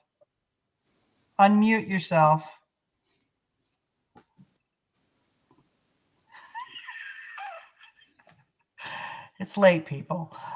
Hello. Yes. Sorry, my mouse jammed up. So what was the question? The question was, you just watched the forum. We're going to be wrapping it up. What do you think should be the number one? What is your takeaway from all of this? Okay, I have a couple of takeaways. One, while I absolutely agree with Alex, I would respectfully suggest that taking your foot off the gas as a consumer advocate is not a good idea. Because my dad always told me it's the squeaky wheel that gets oiled. So whether or not we are able to move the dial to our individual and collective actions as consumers, our voice is incredibly important, because without us, there wouldn't be an industry in the first place, and there wouldn't be an issue. So I think consumers have to keep making a noise. They have to do what they can. I think it's important consumers stay in track and don't pretend doctors or scientists, but it's also important that consumers who have the capacity try to learn and understand and pass on and educate as well as they can. But I think the fundamental thing, which is what Asa brought up earlier, is that it's the testimonies that seriously move people. The other thing that moves people is numbers. We've known this for a long time, both of those things, the testimonies and the numbers. Politicians love numbers, and testimonies are numbers, essentially. Every former smoker that stands up and says, I quit through vaping, I quit through pouches, whatever, is another nail in the coffin of tobacco control, spelt with a K. So I think I'll leave it there, but for now. But that's what I think. I think consumers have a vital role to play, and we shouldn't get discouraged by the clear and obvious obfuscation of the opponents. We have to keep in their faces, otherwise they'll think they've won, and that will slow the process down, I would imagine. Nancy, can I just say in response to that I agree with everything that H just said, but even more so, what I would like to see, I think consumers are far more effective in changing policy than the medical profession. Rohan might disagree with that. What I would like to see is consumers being much more vocal and much more political and speaking to their politicians directly, one-to-one. That's what I would like to see. And it is happening. I know, but it is happening. That's the thing, is it is happening. Like it's happened in Malaysia, New Zealand, and Indonesia, and Thailand. It is happening. It's happened in Chile. You know, it's happening. I think the thing is, though, it doesn't get amplified as much as it could, simply because anytime a consumer does speak out, for the most part, they get shot down. You don't hear about it. Sure. It's hard. Alex, it's not that I disagree with you. It's just I think that a few things that we need to also look into is, well, what you're saying is absolutely right. But when you look at it from a very local cultural point of view, for example, in South Asia, certain groups of people have a better voice when it comes to certain things. For example, when you look at a harm reduction, the governments here prefer to get a medical or a scientific background rather than go more with the consumers. Like, for example, in the US, you could just go and, write to your congressman or talk to him and all that. We don't have that platform over here where we can go and talk to our congressman. The only thing he's worried about is getting elected in the next elections. Look, you need both. We need the health professionals. We need the consumers. I don't think there's any doubt about that. They have different, as you're saying, they have different kind of functions. But I think in terms of changing policy, it's the consumers in large numbers and the testimonies that really make a hell of a difference in terms of changing policy. Our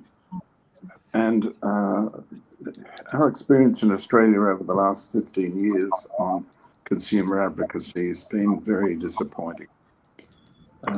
Difficult to get organisations set up. The organisations then didn't do what they had to do.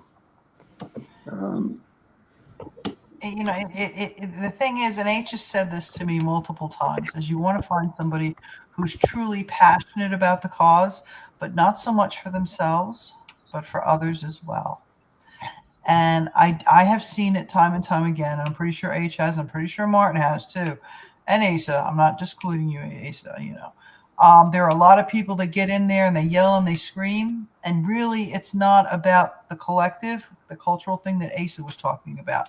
It's not about the collective. It's not about the community. It's about themselves. And those are the people that, are not going to get too far doing advocacy work. Whereas, going back to what Sam and Asa and I were talking about, is the reason we kind of work so well is because the majority of us in Asia Pacific, and I mean, granted, I didn't grow up in Asia Pacific, but I grew up in a very Greek and Italian household, is, it's about the collective. It's about the greater good. Okay, you don't do things as an individual. Whatever you do as an individual affects the entire family. So you have to stop and think about what you're doing because it's going to impact everybody. And there's something to be said, and that's a cultural thing. And I think that's kind of what Rohan is talking about, is that cultural impact of how you go about doing things. It's the cultural impact of, you have to be aware of who you're talking to, who you're representing, and also where you come from. You can't bring any shame in on your family. And that's slightly different in the West, because I've done both now, right? It's slightly different. It's not, the individual, my rights. It's not like that in Asia. Okay. And I think Australia might be getting caught in between those two different worldviews. Because I've been trying to help you guys have a consumer group for I don't know how many years it is, and I see it. I see that there's that what's the word, H? Cognitive dissonance between the two types of advocates in Australia. We tried. But I mean, you will know that, a lot of us in CAFRA will speak out about Australia, even though we're not in Australia. Yes, and that's another that's thing. much appreciated. Look, this is a bigger problem than just one country, recalcitrant Australia, much as that means to me.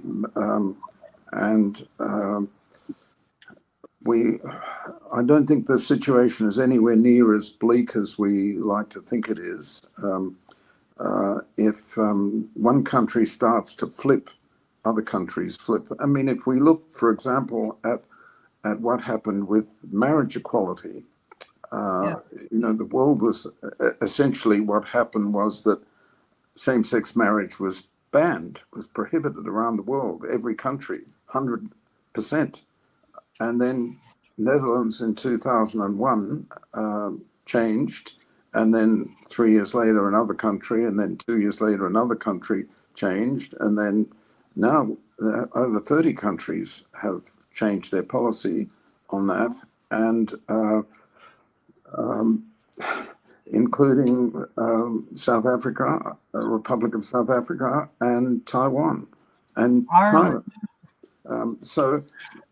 It's the same rule: first a trickle, then a flood, and that's what's going to happen here. Countries are going to start changing, and that will have a ricochet effect on other countries. That's how this. Momentum. That's how this is going. Momentum. Yep. Yes. Yeah, I agree. H. Yes, H. I would like to ask Martin and Alex and Rohan, because Nancy and Asa and I are very keen to hear about this. What is your take? Could you first of all someone define and then give us your take on the influence, pernicious or otherwise, of Zero and WPRO? Which, just for the benefit of anybody that doesn't know what they are, which is probably most of us, these are WHO. You know what? I'm not going to try to. Could somebody explain to me what they are and what Southeast they do? Asia. Okay, Zero is a Southeast Asia regional office, and WPRO is a Western Pacific regional office.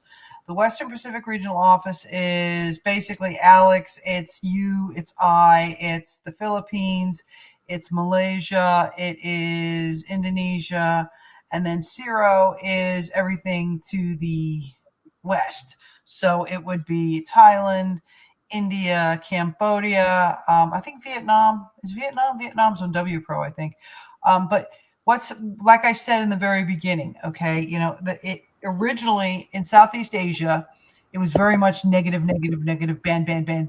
And Western Pacific kind of moved the dial a little bit. New Zealand went, Philippines went, and now we're seeing that coming back. So what I think H is trying to ask you is, how much influence do those two regions have with what you're seeing happening in terms of tobacco harm reduction? Am I correct, H?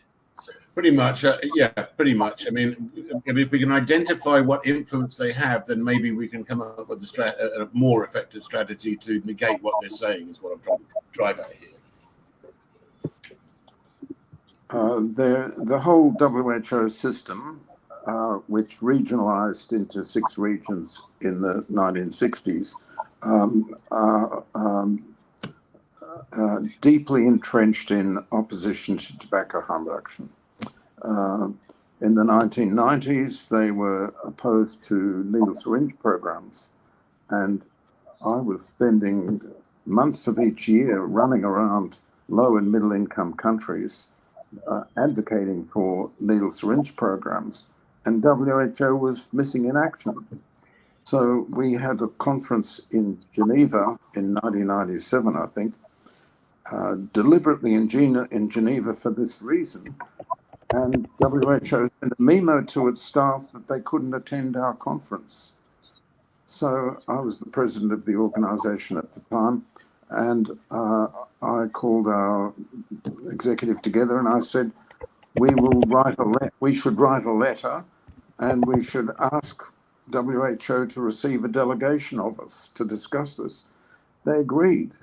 And then they heard what we had to say. They didn't respond. They said, we will respond in time. And then the next year they came to our meeting, which was in one of the Channel Islands. And the Belgian doctor, what's his name, said, I'm with you individually and we're with you organizationally. And it was over. The ban was over. The ban was caused by the United States sending someone over to Geneva to eradicate harm reduction from the World Health Organization.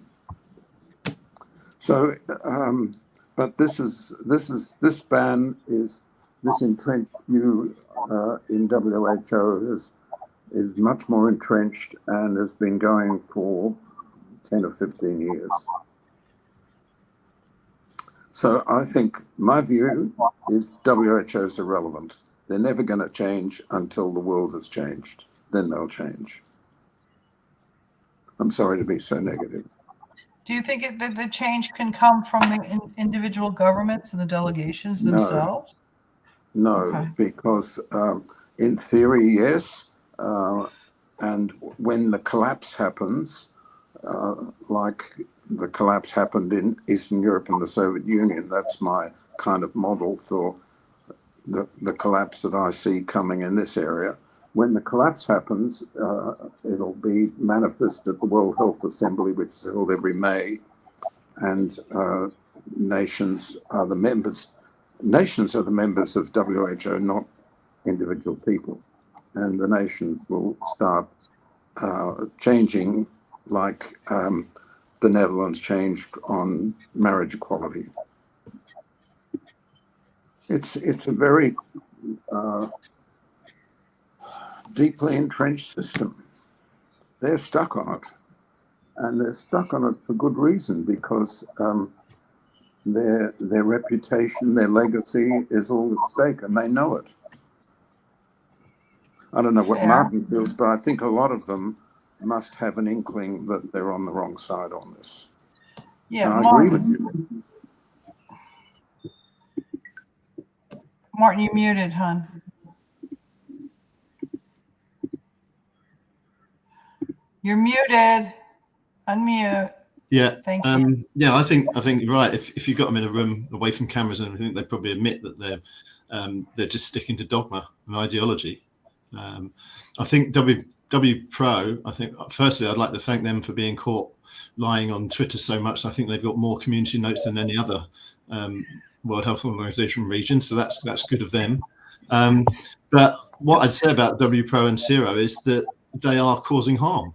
I mean, when you just look at recent events, with Singapore is now treating vaping as a drugged matter. So people are going to go to prison for that. People are going to be punished for that. People are going to be fined, prosecuted. When you see what's happening in places like Hong Kong, where they're having body cameras to catch people vaping in the wrong areas and things like that. These are things that can cause harm. When you criminalize something, it's only going to lead to harm.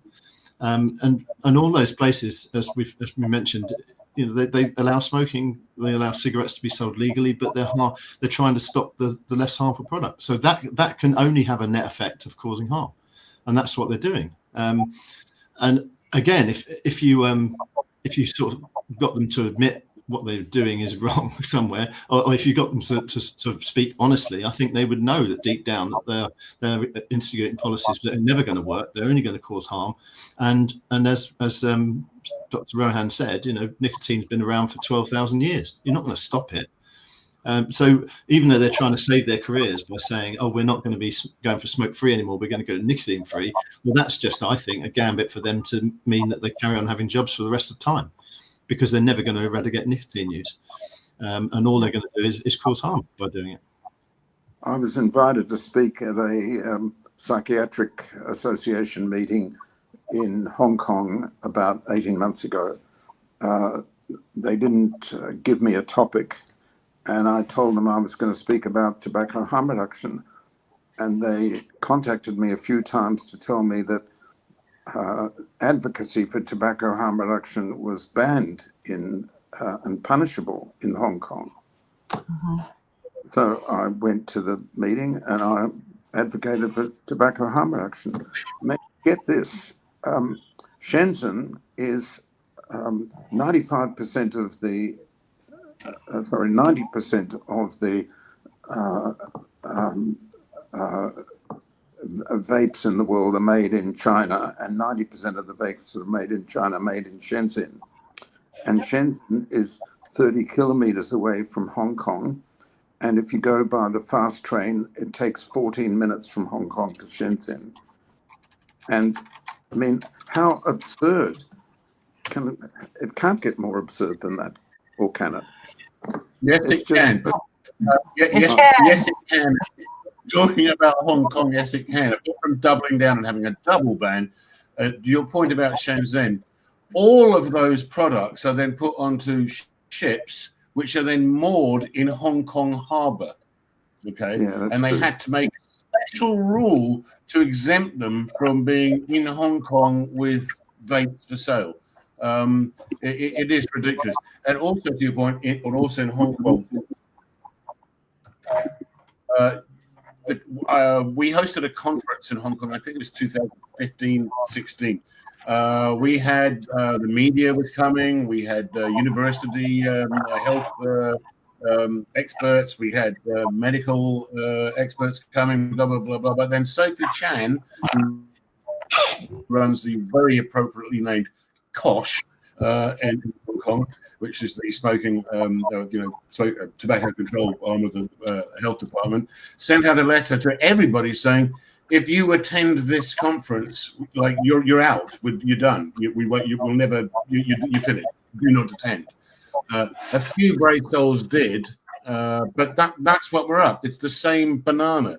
It's not just that the ludicrous bans. It's not just the insane health issues that they're creating through these bad policies. It's the shutting down of academia. It's the corruption of media, and it's the defilement of the messaging that is really causing the harm in that sector.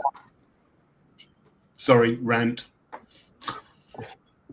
No, it's fine. I mean, it's true. I'm pretty sure we all agree with you because we've all seen it and we're all seeing it, Asa, do you have any final thoughts that you would like to share with everybody? I just got something like stranger, stranger than that. It was like a few years ago. Like they used to have one of the the biggest vape event, vape expo used to be IECIE in Shenzhen, right? Now, while I was members at of the ad hoc committee working for the Thai Parliament, we went to Shenzhen last year, and I asked one of my friends whom I met. I said, like, well, is there like I would love to visit everywhere, no matter where I go. You guys know, I would love to visit like a vape shop. So I said, like, where's the near vape shop? He said, well, we have to cross over to Hong Kong because there's no vape shop in Shenzhen. You cannot buy a vape. That's the biggest. So think about that. I have to cross over to a place where like it's bad. It's like I was like, what? Yeah, But no. yeah, I mean that's a guy who works in Shenzhen and he owns a company there.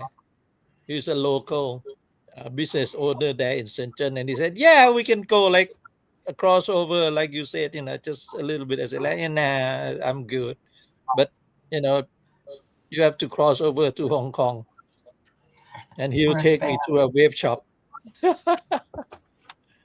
You and your vape shops everywhere we go. Bearing in mind that the vape shop in Hong Kong would have been underground and illegal. Yeah. Oh yeah, Yeah, it is. yeah, It has to absolutely. be like somebody who knows, like going into the back door or going to like behind the Mhm. counter and somewhere. Yeah, Yeah, like the way it is in Sydney right now. the same here in Thailand also right now. Yeah. Rohan, final thoughts? So one of the scary things that's happening in a particular country where I am right now is there has been a huge initiative by local governments which have issued intimation to the legal enforcement department to penalize anybody caught with a vape. And there are people standing outside clubs in plain clothes. There are people riding motorcycles in plain clothes, and if they see you vaping or using any form of THR product on the street or in your car, even if you're coming out of clubs or even if you're driving in your own car, you can be stopped and you can be penalized.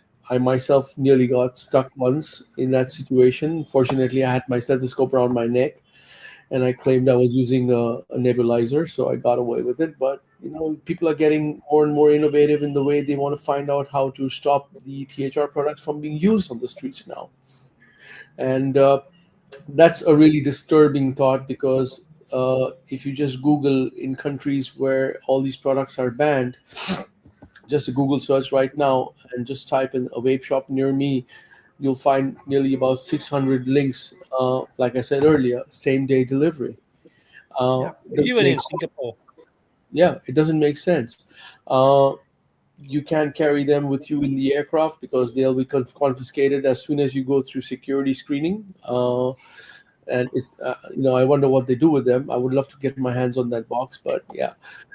That being said, uh, looking at the other reality, we have people walking into our clinics and having all busted arteries and all of these issues, but nobody wants to address that, but they want to run behind. So technically, it's like I'm being penalized for wearing a helmet when I'm riding my scooter, you know, Yeah.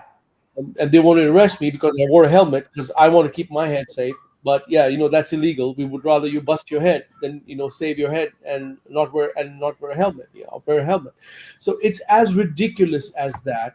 And I think, like what Alex and H said, of all of us on this forum are here because we see, and like Martin also said, I'd rather be on this side than on that, because we know where we are going and it's a drop at a time, and all these little drops getting together form a stream, and then that will form a flash flood. So hopefully things will change in the near future, just like things changed with same-sex marriages. Things changed with most of the things which were illegal before but are now illegal. Incidentally, Bhutan, which is a country just bordering India, is the only country in the world where sale and use of cigarettes is completely banned. There is absolutely no sale of cigarettes in Bhutan at all. The only people allowed to use cigarettes are those who can import them as tourists. There's a huge tax on that. So the only country in the world with a claim to ban complete cigarettes is Bhutan, where you also get it illicit because all the cigarettes go from Bangladesh into Bhutan and all of them go through India. So bans don't work. They don't work at all. It never worked. It's never going to work. It's just going to drive everything underground and make it more risky for everyone.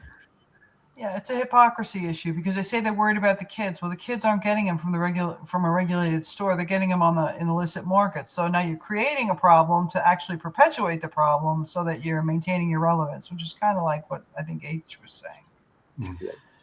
I just want to say that when I hear these stories, like Dr. Rohan's story there, and you hear them from consumers all over the world, And this is why I think it's so easy to be on this side of the fence, because, as I said, we are on the side of the angels. We've got all the science behind us, and all I see, I mean, because people in WHO might probably think themselves as fine, upstanding members of the public, but they do evil things, and they're causing harm every single day all over the world. And I think hopefully sometime they'll realise that. Maybe they'll sit down and think, you know, like there's a comedy sketch show in the UK where someone imagined if the Nazis realised that they're actually the bad guys. They went, "What? We're the bad guys?" You know, I mean, this is what it's going to take at some point. Skulls and everything, yeah, they're just going to have to sit down and think. Actually, we're the bad guys here. We're doing evil, nasty things, and we're causing harm and we're causing suffering. That's what it's going to take. But are they going to do that? Well, that's a different story, isn't it? Yeah, it is. It's okay. It's okay, Martin. We are the resistance. Viva la resistance. I'm a strong supporter of WHO. I think it overall does a lot of good for very little cost around the world. This is one area where it is clearly in the wrong and doing a lot of harm. But in terms of what could be done to make a difference, I think encouraging people who smoke or vape to write letters to the editors of newspapers, to make themselves heard in whatever way they're comfortable with, increasing the scale of that. I remember reading from the United States, they had people who competed with each other in getting letters to the editors published across the United States supporting drug law reform. And they would write letters to the Chicago Bugle and the Houston Morning Star or whatever it was, and they would count the number of letters that got published. That's the sort of thing that really does make a difference. It's low cost and relatively high impact. Not just we have a comment. But social media and Martin and I have been pushing that for how long, Martin? Yeah, forever. I'm always saying the consumers have got the strongest voice and they've got to use it. Yeah, exactly. And then, of course, we have a comment from Alive. Won't someone think of the adults? Yeah, exactly. Gentlemen, thank you for joining us. Any final thoughts? not enough women on this program. You know what? I tried. I did try. We did have Sharifa before. I did try. Oh, yeah. Can I just express my admiration and gratitude for the tremendous amount of effort you put into this. These are the kind of events that while you're doing them and you look at the numbers that we're looking, it looks, oh, well, I'm just talking to the converted. No, these things get out, and particularly when they've been chopped up into little sound bites, these things get out, and I believe they make an impact. And for whatever impact they may or may not do, the doing of it is, I won't say satisfying, but it's justified, and it's impactful where it's impactful, and every impact that we make is a step towards a much fairer, rational, reasonable, and fair environment for people who use nicotine. We have That's it. to keep doing it. Thank you, Nancy. Thank you. Don't forget, we'll be. Thank you, Rohan. Thank you, Martin. Thank you, Asa, and thank you, Tiki. Thank you. Thank you. And don't forget, we'll see you again, and we'll rehash these arguments with a total of 40 experts in Geneva in November on the same week of COP11. And we'll be sort of holding the FCTC Secretariat to account and saying what they should be doing. We've got a full program of events. I know some of you guys are coming. And yeah, keep an eye out for that, everyone who sees this. And if you're in Europe, come along and say hello to us. And yeah, this is a dry run. I'll be there. See you there. Okay. Bye, everyone. Thank you, everybody. Much obliged. Okay. สวัสดีครับ Thank you. Bye-bye.